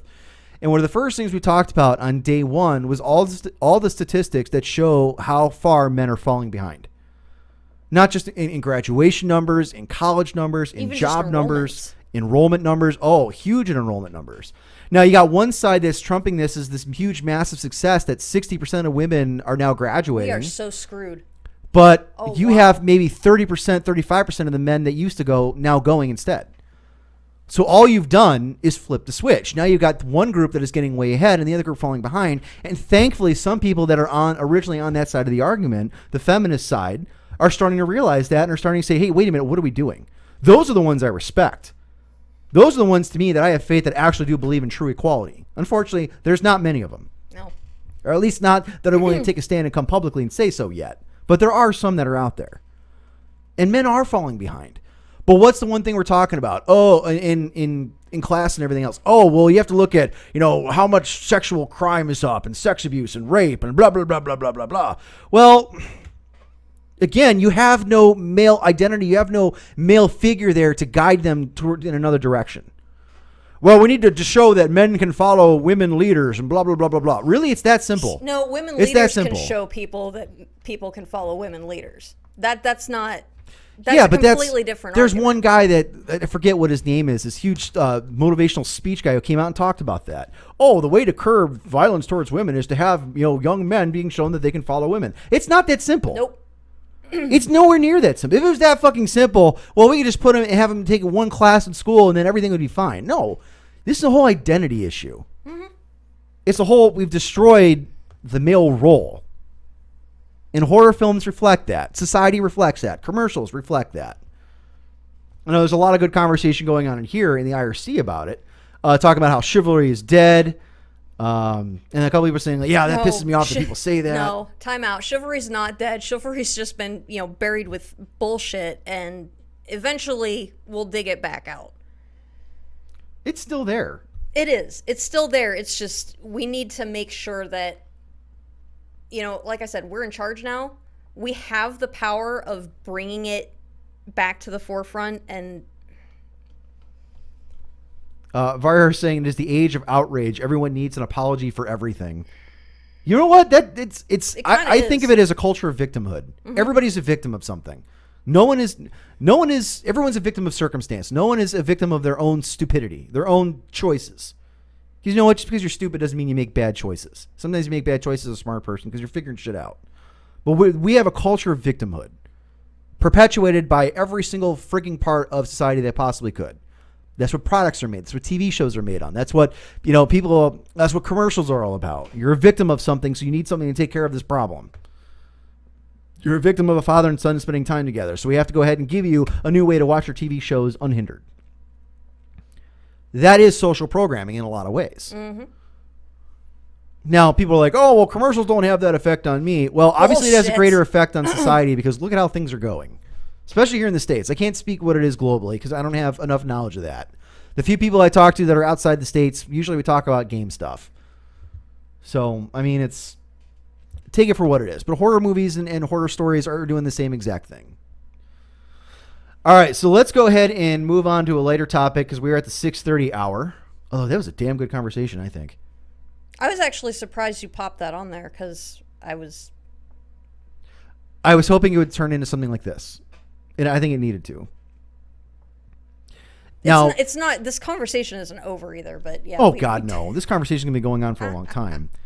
But when you look at, the part that I was raging about was Freddy versus Jason. Freddie and Jason getting along. And no, that's what kind of sparked it. Bullshit. Sorry, that's just what it is. It's like you can't take those pairings. I mean, the Jaws is not going to be hanging out with the chick on the beach sharing. Child molester / child murderer. Mm-hmm.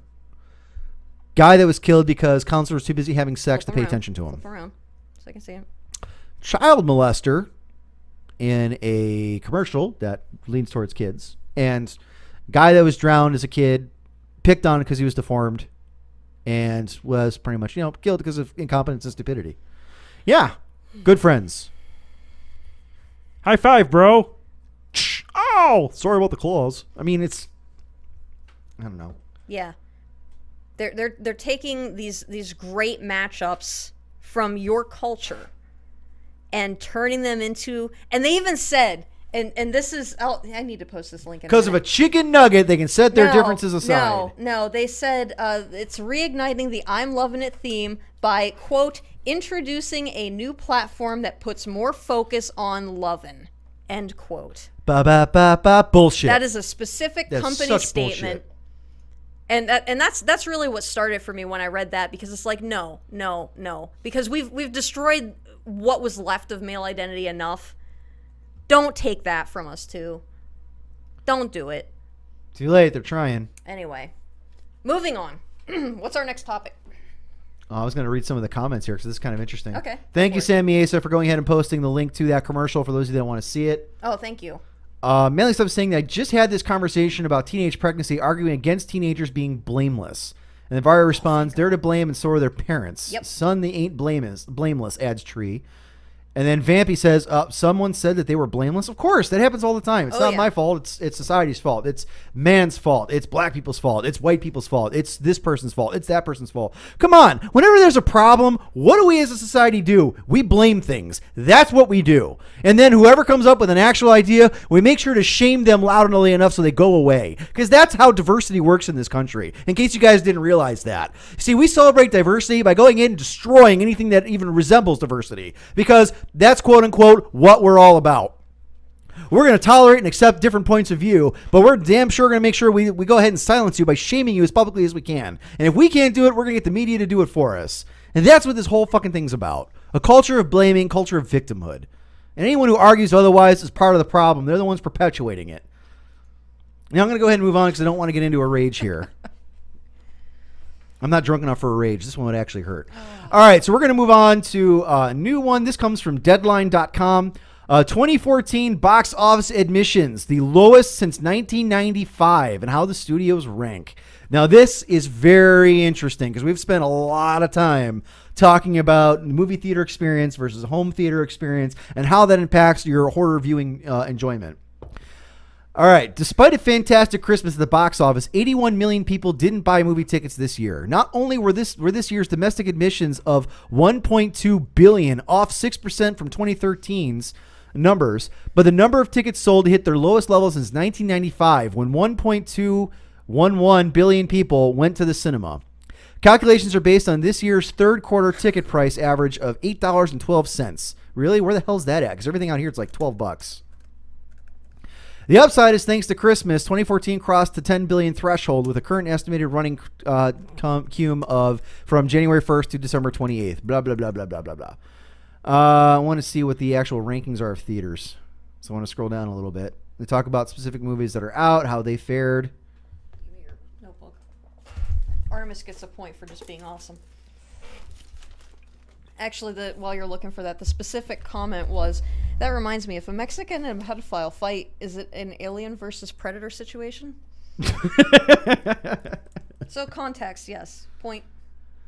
All right. They don't actually break down the...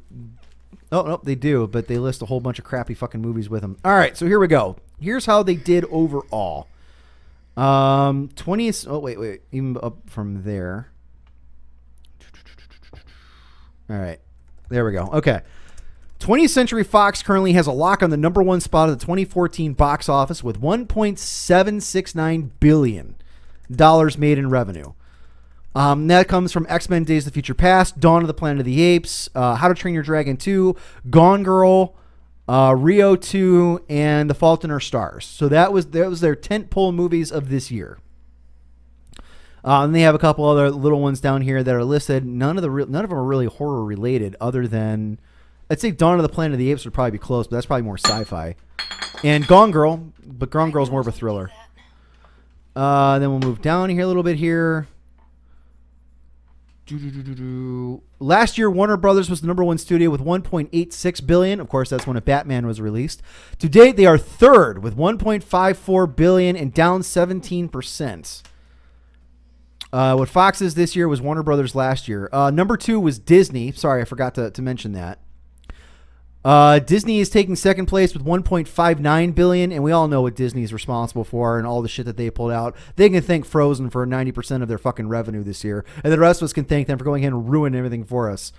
But they're also listing Guardians of the Galaxy, Captain America: The Winter Soldier, all that fun stuff. Warner Brothers, they had the Hobbit movies, the Lego Movie, Godzilla, 300, Rise of an Empire, and Edge of Tomorrow. So a lot of sci-fi big budget movies. And then there was Sony, which comes in next, and their big movie this year was Amazing Spider-Man 2, which bombed compared to what they were expecting. 22 Jump Street, Equalizer, and faith-based title Heaven is for Real. And then also had American Hustle and The Monuments Men. Universal Pictures, they crossed the billion mark just barely. They had the comedies The Neighbors, Ride Along, Lucy, Lone Survivor, and we're moving on there. I'm trying to find anyone that's got horror. Then there's Paramount, which had Interstellar and Noah. And then Paranormal Activity, The Marked Ones, was the series' lowest chapter at $32.5 million. Big fucking surprise there. And they got the new Star Trek coming up the next year. Lionsgate's Now, Lionsgate's exciting because they usually do a lot of indie horror. The rest of which comprises some action, horror, and a Tyler Perry title, which I would say can constitute both. They're down this year by 32%. Damn. The slide hinges on Mockingjay Part 1, which will possibly surpass Guardians of the Galaxy, blah, blah, blah, blah, blah, moving. And then Relativity takes the last place here. So, unfortunately, horror movies did not vary too well in the top box office honors here as far as the major companies. But that's fine because a lot of the big horror films don't come out of the big tentpole franchises. That's true. They either come from their little indie offshoots. There he is. There's who?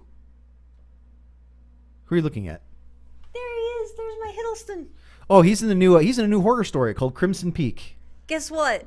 We're now bonding. Marriage fist bump. Baroness and I are finally bonding on this episode. Well, I guess you'll be watching that with me. It's a ghost story. Yes, I will. By Guillermo del Toro. So I'm very I excited like for Guillermo that. del Toro anyway, because, reasons. But, yeah, we can go and see that together. You might not like it. It has Tom Hiddleston in it. What could I not like? All I'm saying. We're not getting into that again. Oh, no. Moving along, people. Jesus. I don't know if that was blocked by the monitor or not, but just so you know, I was referencing an older argument that I had with Baroness on a rumor that I had heard that Tom Hiddleston's gay. Really? You had to put that out there again. I'm not saying he is. I personally don't know. I'm just saying that's what I remember reading. Now I can just imagine Vampy's going to be yelling at me as well. But we're going to move on. Solidarity. All right, our last big story of the evening is coming from Collider, but this is also reported on BladeDisgusting.com and ScreenRant.com. District 9 director Neil Blomkamp posts concept art for an unofficial Alien movie. Now, yes, this is the Alien franchise, the Alien Isolation franchise. He released a whole bunch of concept art on a new Alien movie that he was supposedly planning to do, which included concept art for Sigourney Weaver, as well as a new Alien Queen, and actually some sets. But let me go ahead and read the article. This is interesting. Looking back at Prometheus, and especially at the special features on the Prometheus Blu-ray, it may have been better if someone other... Okay, we're going to skip that because that's bullshit. Hit concept art is interesting because while some of it could have easily fit into a new Alien sequel, such as the Queen and the Engineer's ship, there are also some intriguing drawings, such as Ripley strapped to an explosive device and standing next to a facility to a facially scarred Hicks. His scarring presumably the result of acid blood he took in the face in Aliens. It's possible that these designs were just a leisurely activity for Blomkamp, something that he may have wanted to pitch to Fox, or perhaps they were for a video game rather than a film. All right. So let me give you some background concepts. And there is a lot of really cool art stuff on this. I'm going to go ahead and post it up here for you guys to go ahead and look at. Now, Neil Blomkamp did District 9. There's another movie he's doing about a robot that gets feelings. It's pretty much, Short Circuit kind of ripoff in a way. But a lot of concept art here about an older Sigourney Weaver. Also some pictures of some ships and different backgrounds and areas and so on and so forth. And an alien queen rampaging through looks like a little bit of a jungle area. Now, he released this on his Twitter, his official Twitter. Now, he didn't really say anything much behind it other than here's some stuff that I was thinking about for Aliens. In fact, most of the pictures that are included on here don't even have an explanation for why he's posting them. And this is from 3 days ago. Other than at the bottom of one, he says, "Would have rocked was a mental stroll into the world Ridley Scott created." So either this guy is a huge, huge fan who's just kind of fucking around, or he's trying I think, my guess is the reason he's doing this is because he's trying to circle the wagons and find out if there'd be interest in him doing an Alien movie. Because as we all know, what we've discussed here, Ridley Scott is doing Prometheus 2. And he is claiming to make it more alien-y, even though it's not going to go ahead and be a direct link to the Alien universe. Although we all know it's in the same universe, it's going to be a separate story. With separate aliens. But that doesn't mean that the door isn't open for another Alien film. Now, I would be very curious to see him do it because so far his movies that he's done, Neil Blomkamp, District 9, and I can't remember the name of the other one off the top of my head that's coming out, are very, they're very sci-fi-ish, but they're also very moral entrenched. There's lessons that he's trying to teach in his stories. Now, if this is just him wanting to go balls to the wall and make an awesome Alien film, God bless him. I hope he does it because he's made some decent movies so far. But if it's one of those, he's got this secret environmental hippie message crap to it, like seems to be the current Hollywood fare, then I don't really want to see it because that would be a waste of time and way to fuck up the universe. But I love the idea that a name director writer who's starting to get some traction, who's starting to become a bigger name in sci-fi circles, especially indie film circles, is thinking about possibly doing an alien film and maybe even approaching 20th Century Fox saying, look, I have an idea, let's make this happen. Because what Alien Isolation has proved to me, other than the fact that it is a good game despite its many flaws, that there's definitely a lot of love and a lot of interest in doing another Alien story. And doing it well. Not one of those Alien versus Predator, shit fests that came out a few years ago. No, an actual decent Alien movie. Or even if not, I mean, even these specs could possibly be for, maybe it's Alien Isolation 2. Maybe that's what we're looking at. Because you wouldn't be the first director to go to a video game and go ahead and make a story based off an idea he had. Guillermo del Toro was doing it with Silent Hills. Oh God, what's his nuts did it for? Ivan Reitman and Dan Aykroyd and them did it for the Ghostbusters game. I mean, they're not the first big time directors to go ahead and tackle doing a video game. So it's possible we could be looking at Alien Isolation Part 2, which I thought would be really neat to see it done in the world of the of Aliens, the James Cameron movie. And just naturally progress through it, and hopefully we'll stop by the time we get to Alien Resurrection, because the less of that, the better. But having Sigourney Weaver actually come in and be the playable character and have her voice, which she offered her voice and is a playable character in one of the DLC contexts for Alien Isolation, I'd love to play a game fully from her point of view, with her doing the voice commentary and everything else, or doing the voice acting. I think that'd be phenomenal. I'd love to see it. Play as actual Ripley, or even as Hicks, and get the guy who did him originally if he's still around. Absolutely, I'd be all over that. I think they would be too. I'm sure they don't have much else going on. Unfortunately, as you get older, Hollywood's not kind to you as far as the roles they offer you. But I think it'd be neat as hell. I'd love to see it. I would definitely do it. And Sigourney Weaver has a very unique voice that I think would work very well for voice acting, especially in a video game context.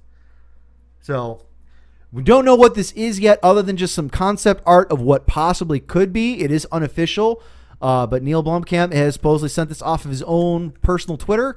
So we're going to hold out hope, and hopefully it'll be either a new Alien movie or Alien Isolation Part 2. Either way, I'd be very, very, very excited. He is a very competent director, a very competent writer, and I'm very curious to see what he could do if he would come to the story. And hopefully, again, stay away from the whole, let's go ahead and make this huge commentary on whatever. Now I'm trying to figure out what people are talking about here. I forget what the orange. Oh, are they look at the cats running around in the background? The cats running around in the background. The orange one is Hobbs. The white one is Calvin. So if you saw the orange one, that is Hobbs, and they're probably going down to the litter box in the basement. No, he's crunching on food right now. Oh. I can hear him. Do we want to try to bring him on the video? Would you guys like to meet Calvin and or Hobbs? Oh, Calvin's right here. Hello, Calvin.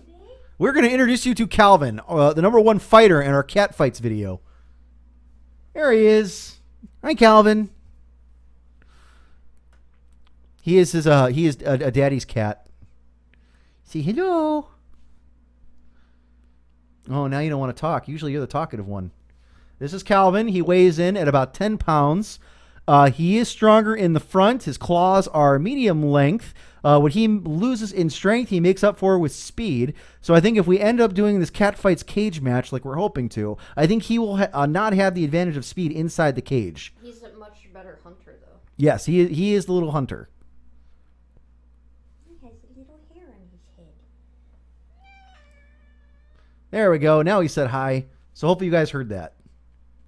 Yeah, I don't know. I don't think he likes his stomach being touched. All right. You can put him down now. Bye, Calvin. Enjoy your 30 seconds of fame. Is that Hobbs you were just yelling at? Is that Hobbs right there you're just yelling at? I was yelling at him. Get out. Oh, Hobbs. We're done. We're done here. Go get your brother. Manly. So, yes, you have now met Calvin. Manly Stuff says, that isn't a kitty, that is a monster. It could eat a small child. He could. He would fuck that child up. In fact, he's sniffing around at baby Gosu, which is still face down on the floor from my punch earlier in the show.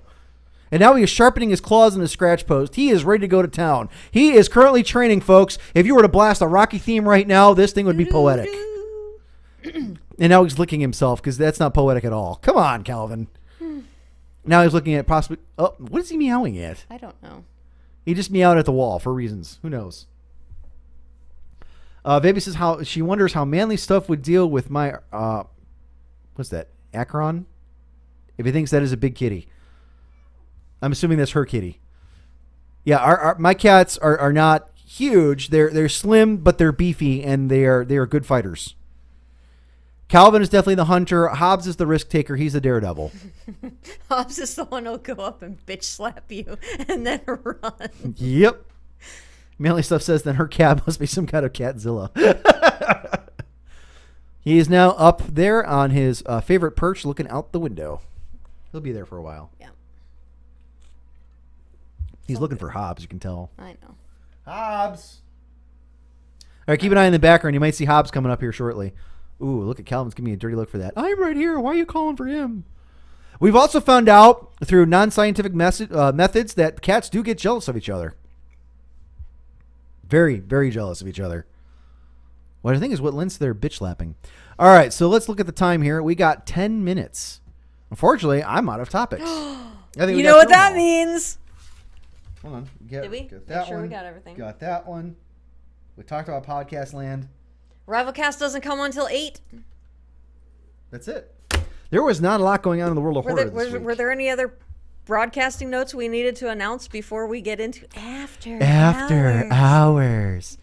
I need to find an after hours hat. I don't know. I don't think there's any major programming notes. I mean, everyone seems to be kind of doing their thing, and I know we have the Twitch channel here, so people can come back and check to see what else is playing. I'm trying to think of what else is on the RCM main site. I know. Excuse me. I know Varyar's article on Varyar's latest article posted a couple days ago. If you haven't gone and seen it, it's pretty well written, like most of our stuff on the RCM main page. I'm trying to remember who's coming up this week, though. I think I am. I know you are. Crap. I better come up with an article idea Yeah, quick. you kind of need to do that. Real quick, while you think about that, the current drinking game scores right now. Epic Lurker has 1, Cthulhu has 1, Manly Stuff has 1, and Artemis has 1. Wow, not a very big day for the drinkers. Then again, we got into a really long discussion, so sometimes it kind of curtails what we can get. Yeah. I know, what would be fun to on camera? Shoot the cat with a silly string. Can I hit him from here? You do realize that we're still... Good job. Nope. Good job with that. Hold on. Wait. I have to angle better. Calvin, don't move. Don't move. Missed. Okay, hold on. Don't move, buddy. Don't move. Now I'm kind of building the anticipation. His eyes are huge. His ears are It's not going to fully make it erect. that far, and you're just getting crap all over the office again. Damn. It's not even making it to the halfway point. What on earth makes you think that continuously spraying it is going to make a difference? It's the way he reacts to the hiss of the spray that, to me, is entertaining. You have issues. We could turn the camera and show it, but... You have some serious issues. I do not have serious You do. issues. Drinking takes care of my issues. You do. Yeah, I got a drink too. Thank you for being a good sport, Calvin. I will clean the mess up eventually. Anyway. It's your office. You're responsible for this. Most because I don't want them to eat it. Cruelty. It's not cruelty, Tree. I didn't even hit him. I didn't even come close to hitting him. Animal cruelty. Call PETA. Yeah, go ahead. I'd love to see what they'd do. Hi, we're here to tell you don't eat meat and be nice to your cat. Get the hell off my lawn. You'd spray them in the eyes too. I would. It's biodegradable. They can't bitch about that. Is it biodegradable? Probably not. Directions for use, and I cannot see in this much darkness. Store at room temperature. Shake well before use. That's probably why I wasn't hitting him. I didn't shake it. You weren't hitting him because he's 20 feet away from you. Caution. Contents are under pressure. That means I can use it as a grenade. Can actually. I like this idea. Test before use. May stain fabrics and other surfaces.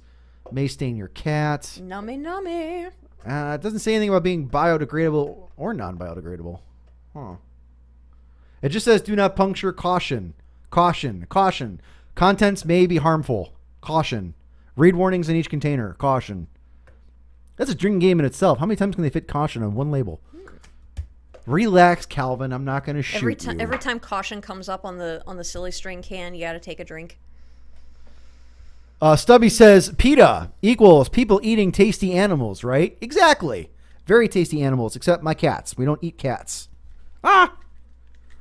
Artemis M has posted a link saying Baron's favorite animal. I'm afraid to click on it because I know it's going to be a spider because I just know you people way too well. You know oh, what? wait, he came down. Now I can hit him. Come here. No, I'm just kidding. Oh, that's just not right. See, I knew it was a fucking spider. I knew it. I knew it.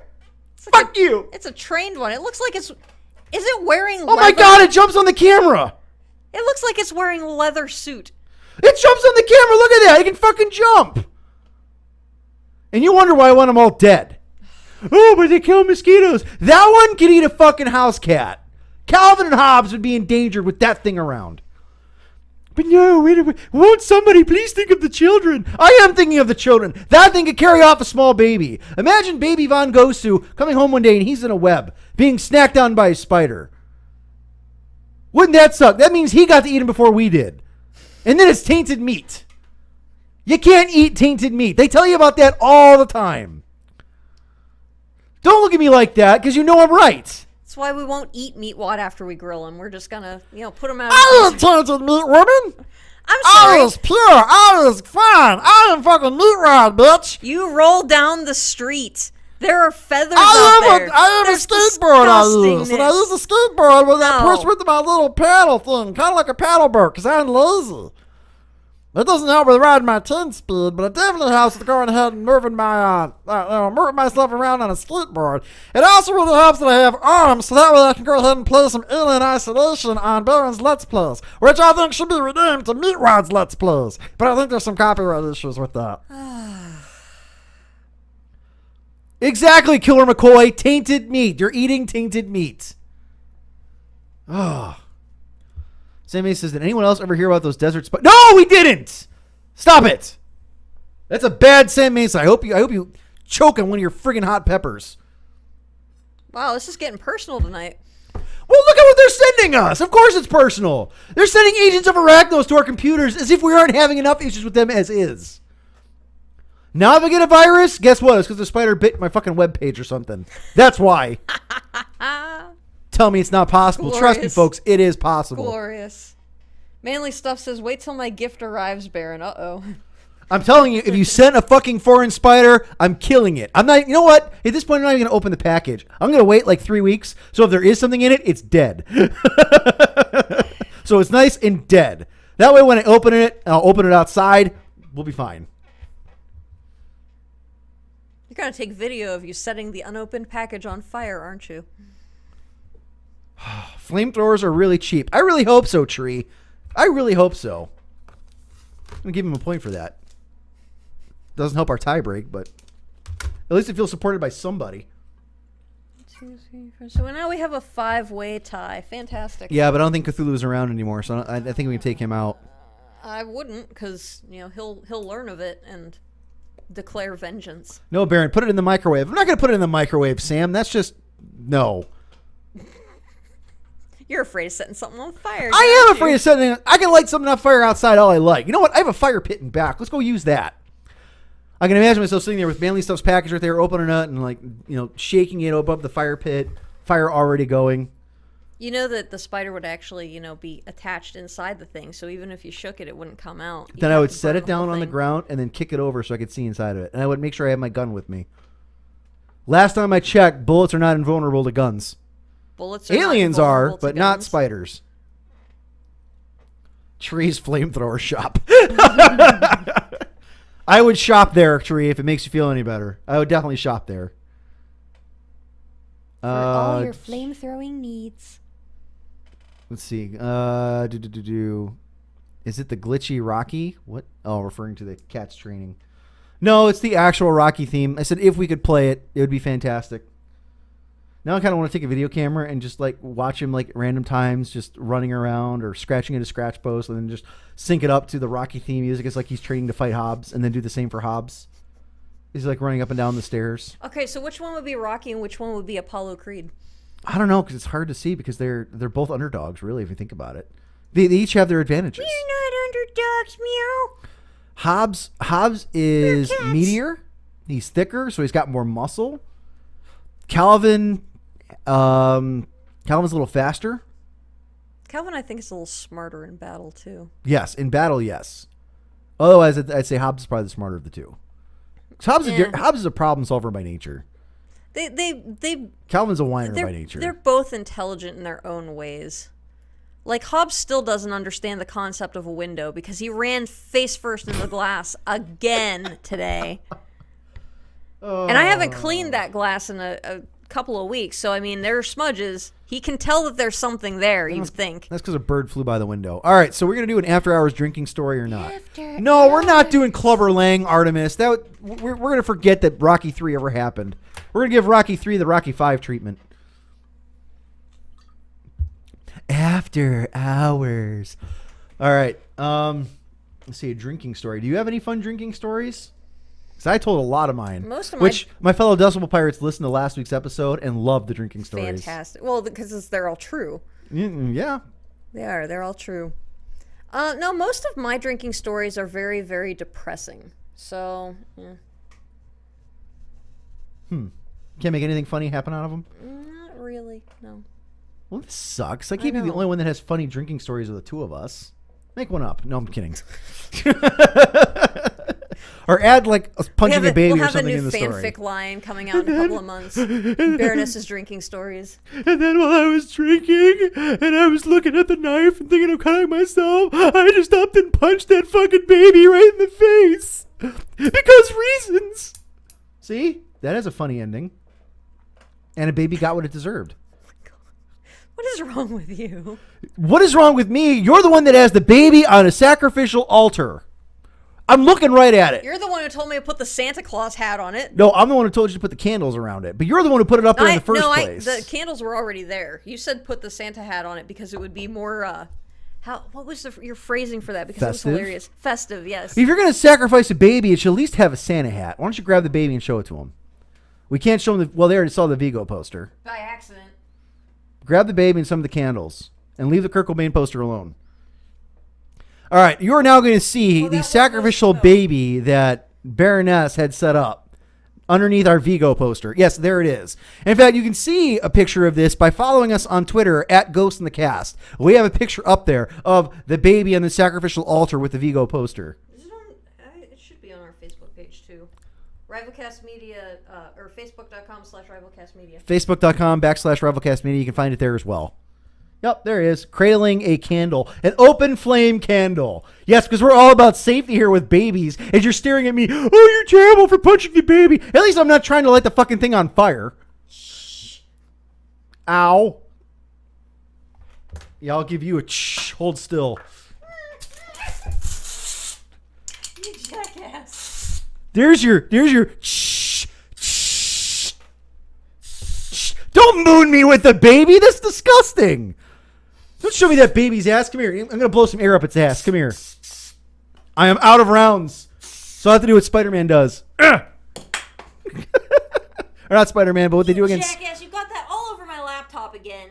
What they do at Spider-Man, or at Superman when their bullets bounce off of him. You deserved it. You're the one who tried to set me on fire with a candle. I claim self-defense. Oh. And I've noticed everything on the IRC side has gone silent. So I'm sure they're all a little stunned at what we're doing here. I don't know why. After hours. See, that's the fun you miss right here on the Ghost in the Podcast if you're not here every week. I'm going to have to restock my silly string supply. One of the great stocking stuffer gifts of 2014. I think I have another can of it somewhere. I'll find it later. Oh! I have the cat squirt bottle. Why is that sitting in your desk drawer? It wasn't sitting in the desk drawer. It was right next to my drawer. They keep going up going, mew, mew, because they want to go on the back, and then I'm like, take that. I definitely do some dirty, hairy music before I fire. I'm like, wah, wah, wah. And then usually by then they mew, and then I start spraying at them. Dance, cat, dance! Dance! Of course, by then they're running, so at that point I'm just squirting the floor. But, you know, they get the point across. Although they're now so well trained, and now just have to pull it out and hold it up, and they go running. Because they're smart. We are indeed speechless. This manly stuff. It happens. Oh, Spider-Man runs out of web fluid and goes splat on the pavement, Baron. Good. That's what he gets for naming himself after a spider. Once again, I'm a victim. I got Artemis- bitten by a radioactive spider. Artemis writes, best horror movies. Number 1, Interview with a Vampire, because Brad Pitt the vampire will haunt your dreams. Number 2, The Hunger Games, because it's scary that people still watch/read that shit instead of watching Battle Royale 5 times. And number 3, Baron's After Hours. After Hours. Hey, at least we made the top 3. I know, we haven't even really talked about anything yet. All right. Well, I'm trying to think of a drunk story that I haven't already told at some point along the way here. I mean, there was a time we walked around Uptown at the... all right, Uptown is what we call the area of Ohio U where they had all the businesses. For those of you who didn't watch last week's episode, first off, shame on you. Secondly, okay, here comes your explanation. Ohio University is in Athens County, Ohio. It's towards the south, is in the south, maybe about a half hour away from the border with West Virginia. Very small, very impoverished area. If it wasn't for the university, it'd be nothing but farms. And there's one like street block where it's all the restaurants, stores, movie theaters, pretty much everything is on it. It's probably about a mile long, I'd say. It would probably be the best way to describe it. So when we were going uptown, in between these buildings, there's these little alleyways that lead to different pathways to the housing districts and dormitories and classroom buildings and yada, yada, yada. So one night, we're all out drinking, and DeBrickashaw Fluck was there with me and another buddy who was not part of the Decibel Pirates, so I can't really mention his name because I don't know what to call him without using his actual name. Although the son of a bitch is in Hawaii now and he works there. We'll just call bastard. him Hawaii Guy. All right, Hawaii Guy who is not Pork Chop, who is on the Far Field show, but... Anyway, Hawaii Guy, myself, and DeBrickashaw Fluck one night after the bars lit out at 2 a.m. because that's when they close, and nobody was allowed to do after hours there. So we start walking around. He decides, you know what? And the Hawaii Guy turns and says, we're going to do what I do every night when I get drunk. We're just going to go explore. We're going to go explore the town. We're going to go create some mischief. And of course, we're drunk off our asses, so we're like, okay, we'll go along with that. Oh, is this the night that I'm thinking about? I have no idea what night you're thinking about. No. That was a different night. This night, the first thing we did is we broke into a graveyard. We climbed a 10-foot high fence, which me trying to climb that drunk off my ass was hilarious. I almost didn't make it twice, but I eventually made it over this fence. So 3 of us climbed this fence, and we're just walking around this graveyard. We're just kind of exploring, and we found this one grave that actually had a couple black candles sitting around it. They weren't lit, so I don't know what the hell people were doing out there. So we stole the candles. Just because, hey, black candle, huh? You don't see those around very often. So then we walked back towards Uptown after we climbed the other way out to get out of the graveyard. We didn't really mess with anything there. And then we went and we found a dumpster that was in back of one of the buildings. Now, one thing you have to understand about Athens is it's right at the start of Appalachia, the Appalachian mountain chain. So everything is on a damn hill. And that includes Uptown. The Uptown area, you have to go climb up a hill to get to it. Then it's like on top of a hill, then eventually curves up and continues going. But all the alleyways kind of lead down into the main street. Now, the main street's the main thoroughfare. It's probably the busiest road in all of Athens County. Because, again, that's where everything is. So we go ahead walking drunkenly up one of the alleyways. It's very dark. It's like 3 a.m. The bars are letting out, so there's people everywhere. And what do? Or rather, what does Hawaii Guy do? Is he grabs one of the dumpsters and gives it a nice gentle shove. Now, from what we know about gravity, ladies and gentlemen, what goes up must come down. So when you shove something that is on a hill, that is at the top of the hill, and you shove it down the hill, it keeps going and going and going until it crashes through the plate glass window of the store right across the street after nearly missing 2 cars driving up the street and a whole group of drunk people that were stumbling out of a nearby bar. Smashes the window. Yeah, we went running. Okay, it didn't smash the window. Okay, I don't want to make this sound worse than it is, but it definitely hit a window, and we went running because we didn't want to see what happened to the window. And us running away drunkenly was kind of hilarious because what I know about drunks, they're kind of running like this. It's kind of like you're running into Z pattern, like when you're playing a first-person shooter game, you don't want to get shot. You're kind of like running a zigzag so the sniper can't hit you very easily. That's kind of like what it was like, but nowhere near as graceful. As you're telling this story, all I can think about is like the one nice thing about being in our 30s now is the statute of limitations for this shit is over. It didn't break a window and it didn't hit anything. But trust me, we realized after we hit it, oh shit, what did we just do? Yeah. And then we went running. Because that's what you do when you do something bad, is you start running. You don't know where you're running to, you just run. Oh, after hours. I'm trying to think what other fun drunk stories I got. I think Edward 40 Hands night was probably one of the better ones I've got. And the night there was the $2 pitcher night. of Pabst Blue Ribbon, but I think I told that on an earlier I'm episode. pretty sure you did too. I thought of one. We had a few of those We've nights. kind of referred to it, but I don't think we've told the actual story though. The night of the massive margarita. Yes, yes. The first time you and I went out to eat. Well, the first time you and I went out to eat, just the two of us. Yes, before we were dating. Yes. So this is your story. I'll come in when you inevitably try to lighten it more than what actually really happened. But go ahead, tell your story. Because it is after hours. Kind of is with jazz really. hands. Kind of is really. Well, I'm just wondering how much context I should give to this. So anyway, After hours. I'm just imagining bad things now, but so As Tree says, do tell. so so this is prior to the Baron and Baroness. Well, I wasn't even the Baroness at that point. This was well before we were dating, and I was actually seeing someone else. I was in Cleveland one night. The person I was dating at the time was working, so I was bored. Called the Baron. We decided to meet up at Applebee's, and I was having a bad day. So we decided we were going to have a couple of drinks, just have dinner, have a couple drinks, take the edge off, talk, whatever.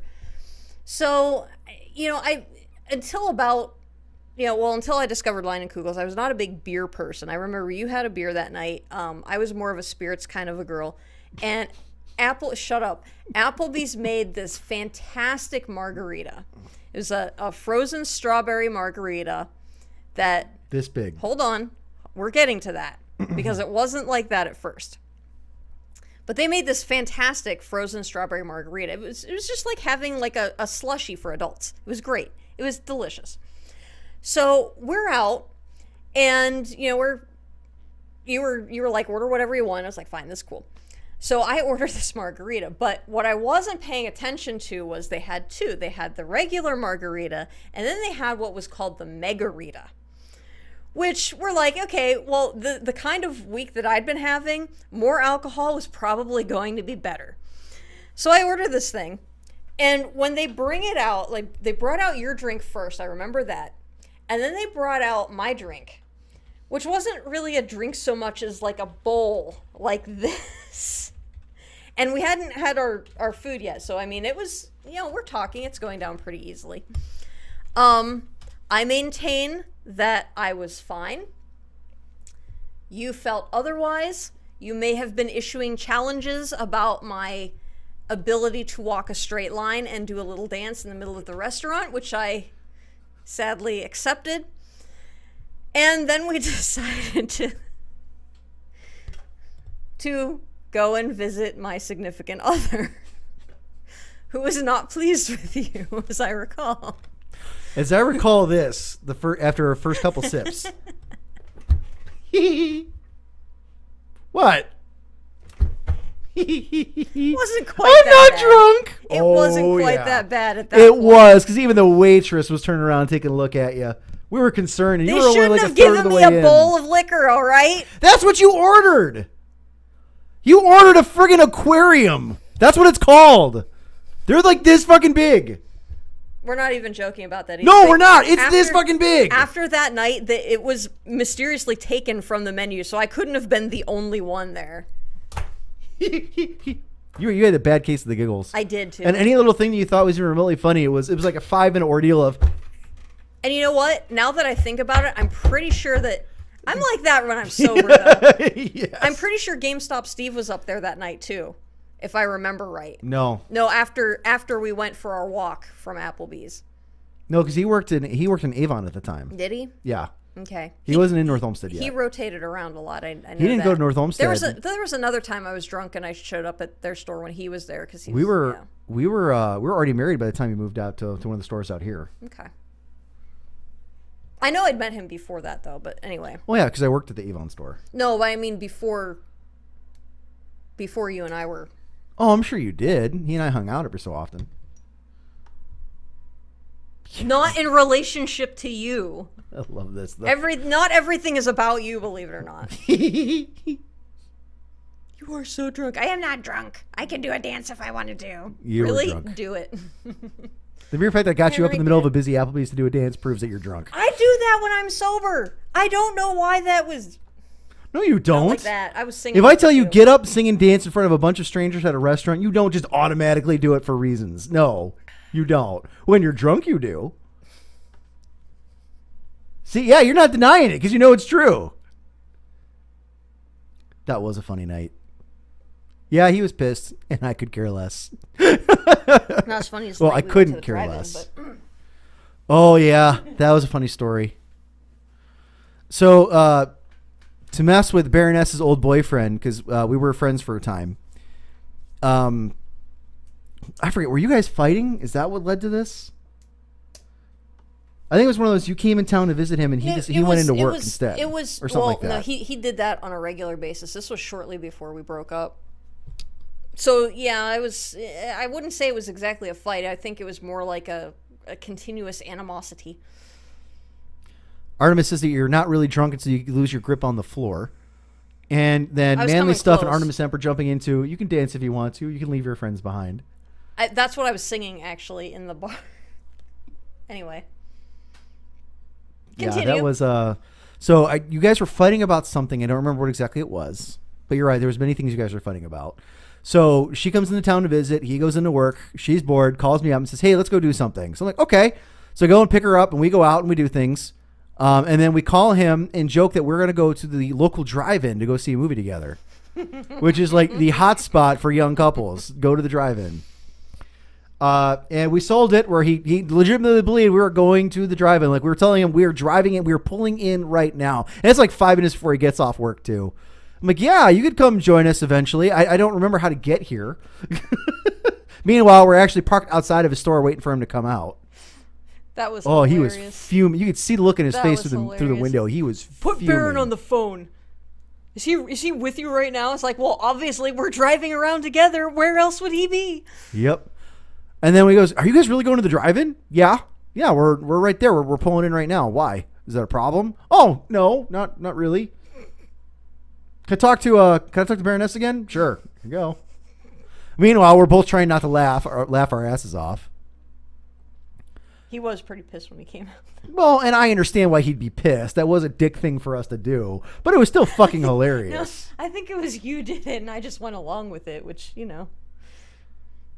peer pressure. The D Warrior says, "I swear, drunk, I'm not officer." Way to illustrate the point perfectly, D Warrior.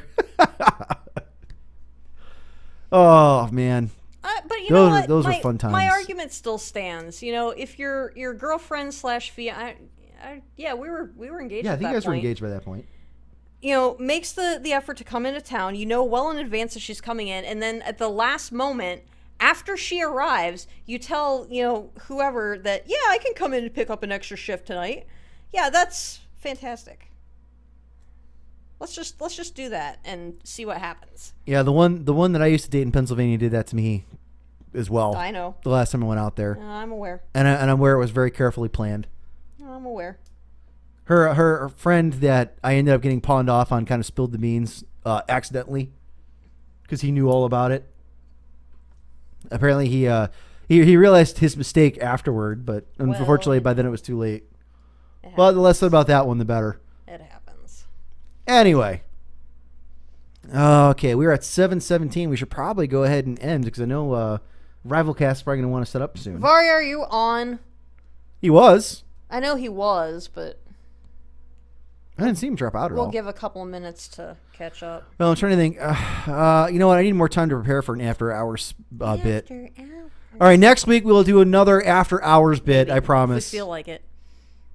No, usually we'll do one. Yeah, we'll do one. We'll do one. Why not? I just gotta think. I gotta think of a better. We'll think of something interesting to talk about. I just gotta go through my old photo albums, and then stories are gonna come back. Yeah. Or go through my memory box. There's tons of stories, tons and tons and tons of stories. All right, everybody. It is 7:17 p.m. right here on the eastern side of the United States. So we're gonna go ahead and end here for this week. I want to thank everybody for coming out and voting, or not voting, but hold on real quick before we get to that. We still have a tie between Epic, Cthulhu, Manly, Artemis Emp, and Tree at 1 point apiece for our drinking game. Unfortunately, it looks like no one's going to get the extra vote. So let's do it this way. Between Artemis, Tree, Manly, and Epic, who would you say was the most active in the forums tonight? Oh, that's a tough one. Yeah, Artemis was pretty darn active, though. So was Manly Stuff. Manly Stuff was as well. But you know what? Manly Stuff still has a win that he hasn't cashed in yet. That's true. That's true. All right, so Manly Stuff, you already have one, so you're out. Epic, you already have ones that you haven't cashed in yet either. So between Artemis, Emp, and Tree, I will let you listeners vote right now in the forums while we go ahead and do our closing shenanigans, and then we will decide which of you two will be the winner of this week's drinking game contest. All right, so I want to thank everybody for coming out and watching the show, also for voting in the Podcast Land vote for the best podcast of the month. Please keep voting for that. Keep them up. We are doing well, not just as a show, but as a network. Again, we listed off the other shows in the network that are doing extremely well on that right now. And that would be Rivalcast Media itself, the Rivalcast, Sheep Moon, Farfield, and WoW Uncensored, in addition to ourselves. So please go to Podcast Land and vote for us. It's a monthly thing. Please go back and vote. We'd appreciate it. You get 3 votes. Go in, vote for your favorite shows. You get 5 votes, vote once per show. Really, 5? Yep, 5 votes, I once thought he per said show. 3. Okay. No, it says on the website. I just went and Oh, looked. nice. It All says right, on the well, website. I can go and vote up my other 2 then. You get 5 votes, one per show. Chemistry. Also, don't forget to vote in the. I think the poll is going to close in the next 2 days, or which game I play next for the Let's Play for the Baron Bus, which is going to be taking place in 2 weeks from now. Which right now in the lead is Five Nights at Freddy's 2. This week, this Thursday, 10 p.m. is going to be the chilling finale to Alien Isolation. Computer working. Hopefully the Force will be with me on that one. So they'll see the chilling finale to Alien Isolation this week. We'll finally go ahead and beat it. Don't forget to check out all the other wonderful shows here at the Rivalcast Media Network. Stay tuned for the Rivalcast, which will be airing a Sunday edition of their show right here at 8 p.m. on twitch.tv/Rivalcast Media. For those of you that are checking out the downloaded version of the show, thank you as well. I know you're not always able to watch the video version, but if you do want to see the video version, you can now find this show on YouTube. Woo! And you can also find it right here on Twitch TV. All you have to do is come to twitch.tv/Rivalcast Media. Click on the, what's the link called? I don't have it open, but it's like you click on the Rivalcast Media. It'll be highlighted as a link. Click on that and you can go back and watch all the old shows and Let's Plays, as well as the old shows of the Rivalcast, Let's Plays that DTD has done. Anything that this network has produced in the past month or two, you can watch right on there, right here on twitch.tv/Rivalcast Media. Is there anything I'm missing? Probably, but Oh, the Amazon widget. If you go to rivalcastmedia.com, which hopefully you will go ahead and vote in our year-end poll, as well as participate in all the other wonderful articles and things that we have going up on the website, you'll have the chance, if you're going to be purchasing anything off of Amazon.com, to use the widget link on our webpage. It will not cost you a dime, but Amazon will throw us back a little bit of love since you found us found them through our link. Please do that because it goes ahead and keeps this wonderful show and all the other wonderful shows here on the network running. So make sure you do that as well. Once again, thank you everybody for coming out and listening. Now, real quick, let's jump into IRC and see if people have voted on who they think should be the winner. Tree has voted for Artemis. Manly Stuff is just laughing. It's just laughing nonstop. It looks like Sam is also. Who else is voting? Right now, I only see Tree voting, and right now he's doing the big man thing and going ahead and voting for Artemis. So here's what I'm going to do. Because Artemis technically got more votes and Tree decided to man up or woman up, depending on who or what she is, we're going to go ahead and let them both be co-winners this week. Ooh. So Artemis, Emp, and Tree, you both have the invite to join us this Thursday at 10 p.m. Eastern on the Baron Bus Let's Play, which you can go ahead and join us in TeamSpeak 3. If you're not sure how to access our TeamSpeak 3 servers, shoot me an email at ghostinthepodcast@gmail.com, and I'll go ahead and send you directions. Or just click on the link on our Rivalcast homepage at rivalcastmedia.com. You could do that as well. I didn't even know we had that link. But yes, you can do that as well. 3 cheers for chivalry. It's not dead after all, boys. Exactly, which is why it should be rewarded. So Artemis, Emp, and Tree, you are the co-winners this week. We will see you all next week. Same bat time, same bat channel right here on the twitch.tv/Rivalcast Media. Don't forget to go ahead and check out all the other wonderful shows and the Let's Play and what am I missing? Sam Mesa is doing the AI Last Survivor for Science Friday at 8 p.m. Eastern this Friday night. Oh, good. Thank you, Sam. I'm glad you said that. Sam Mesa is doing his own Let's Play for Alien Isolation, the Last Survivor DLC content this Friday at 8 p.m. Eastern. All right, everybody, thank you very much for coming out and supporting the show, and we'll see you all next week. Remember, if anybody asks you if you're a god, say yes. Why isn't it stopping yet? Bye, everybody.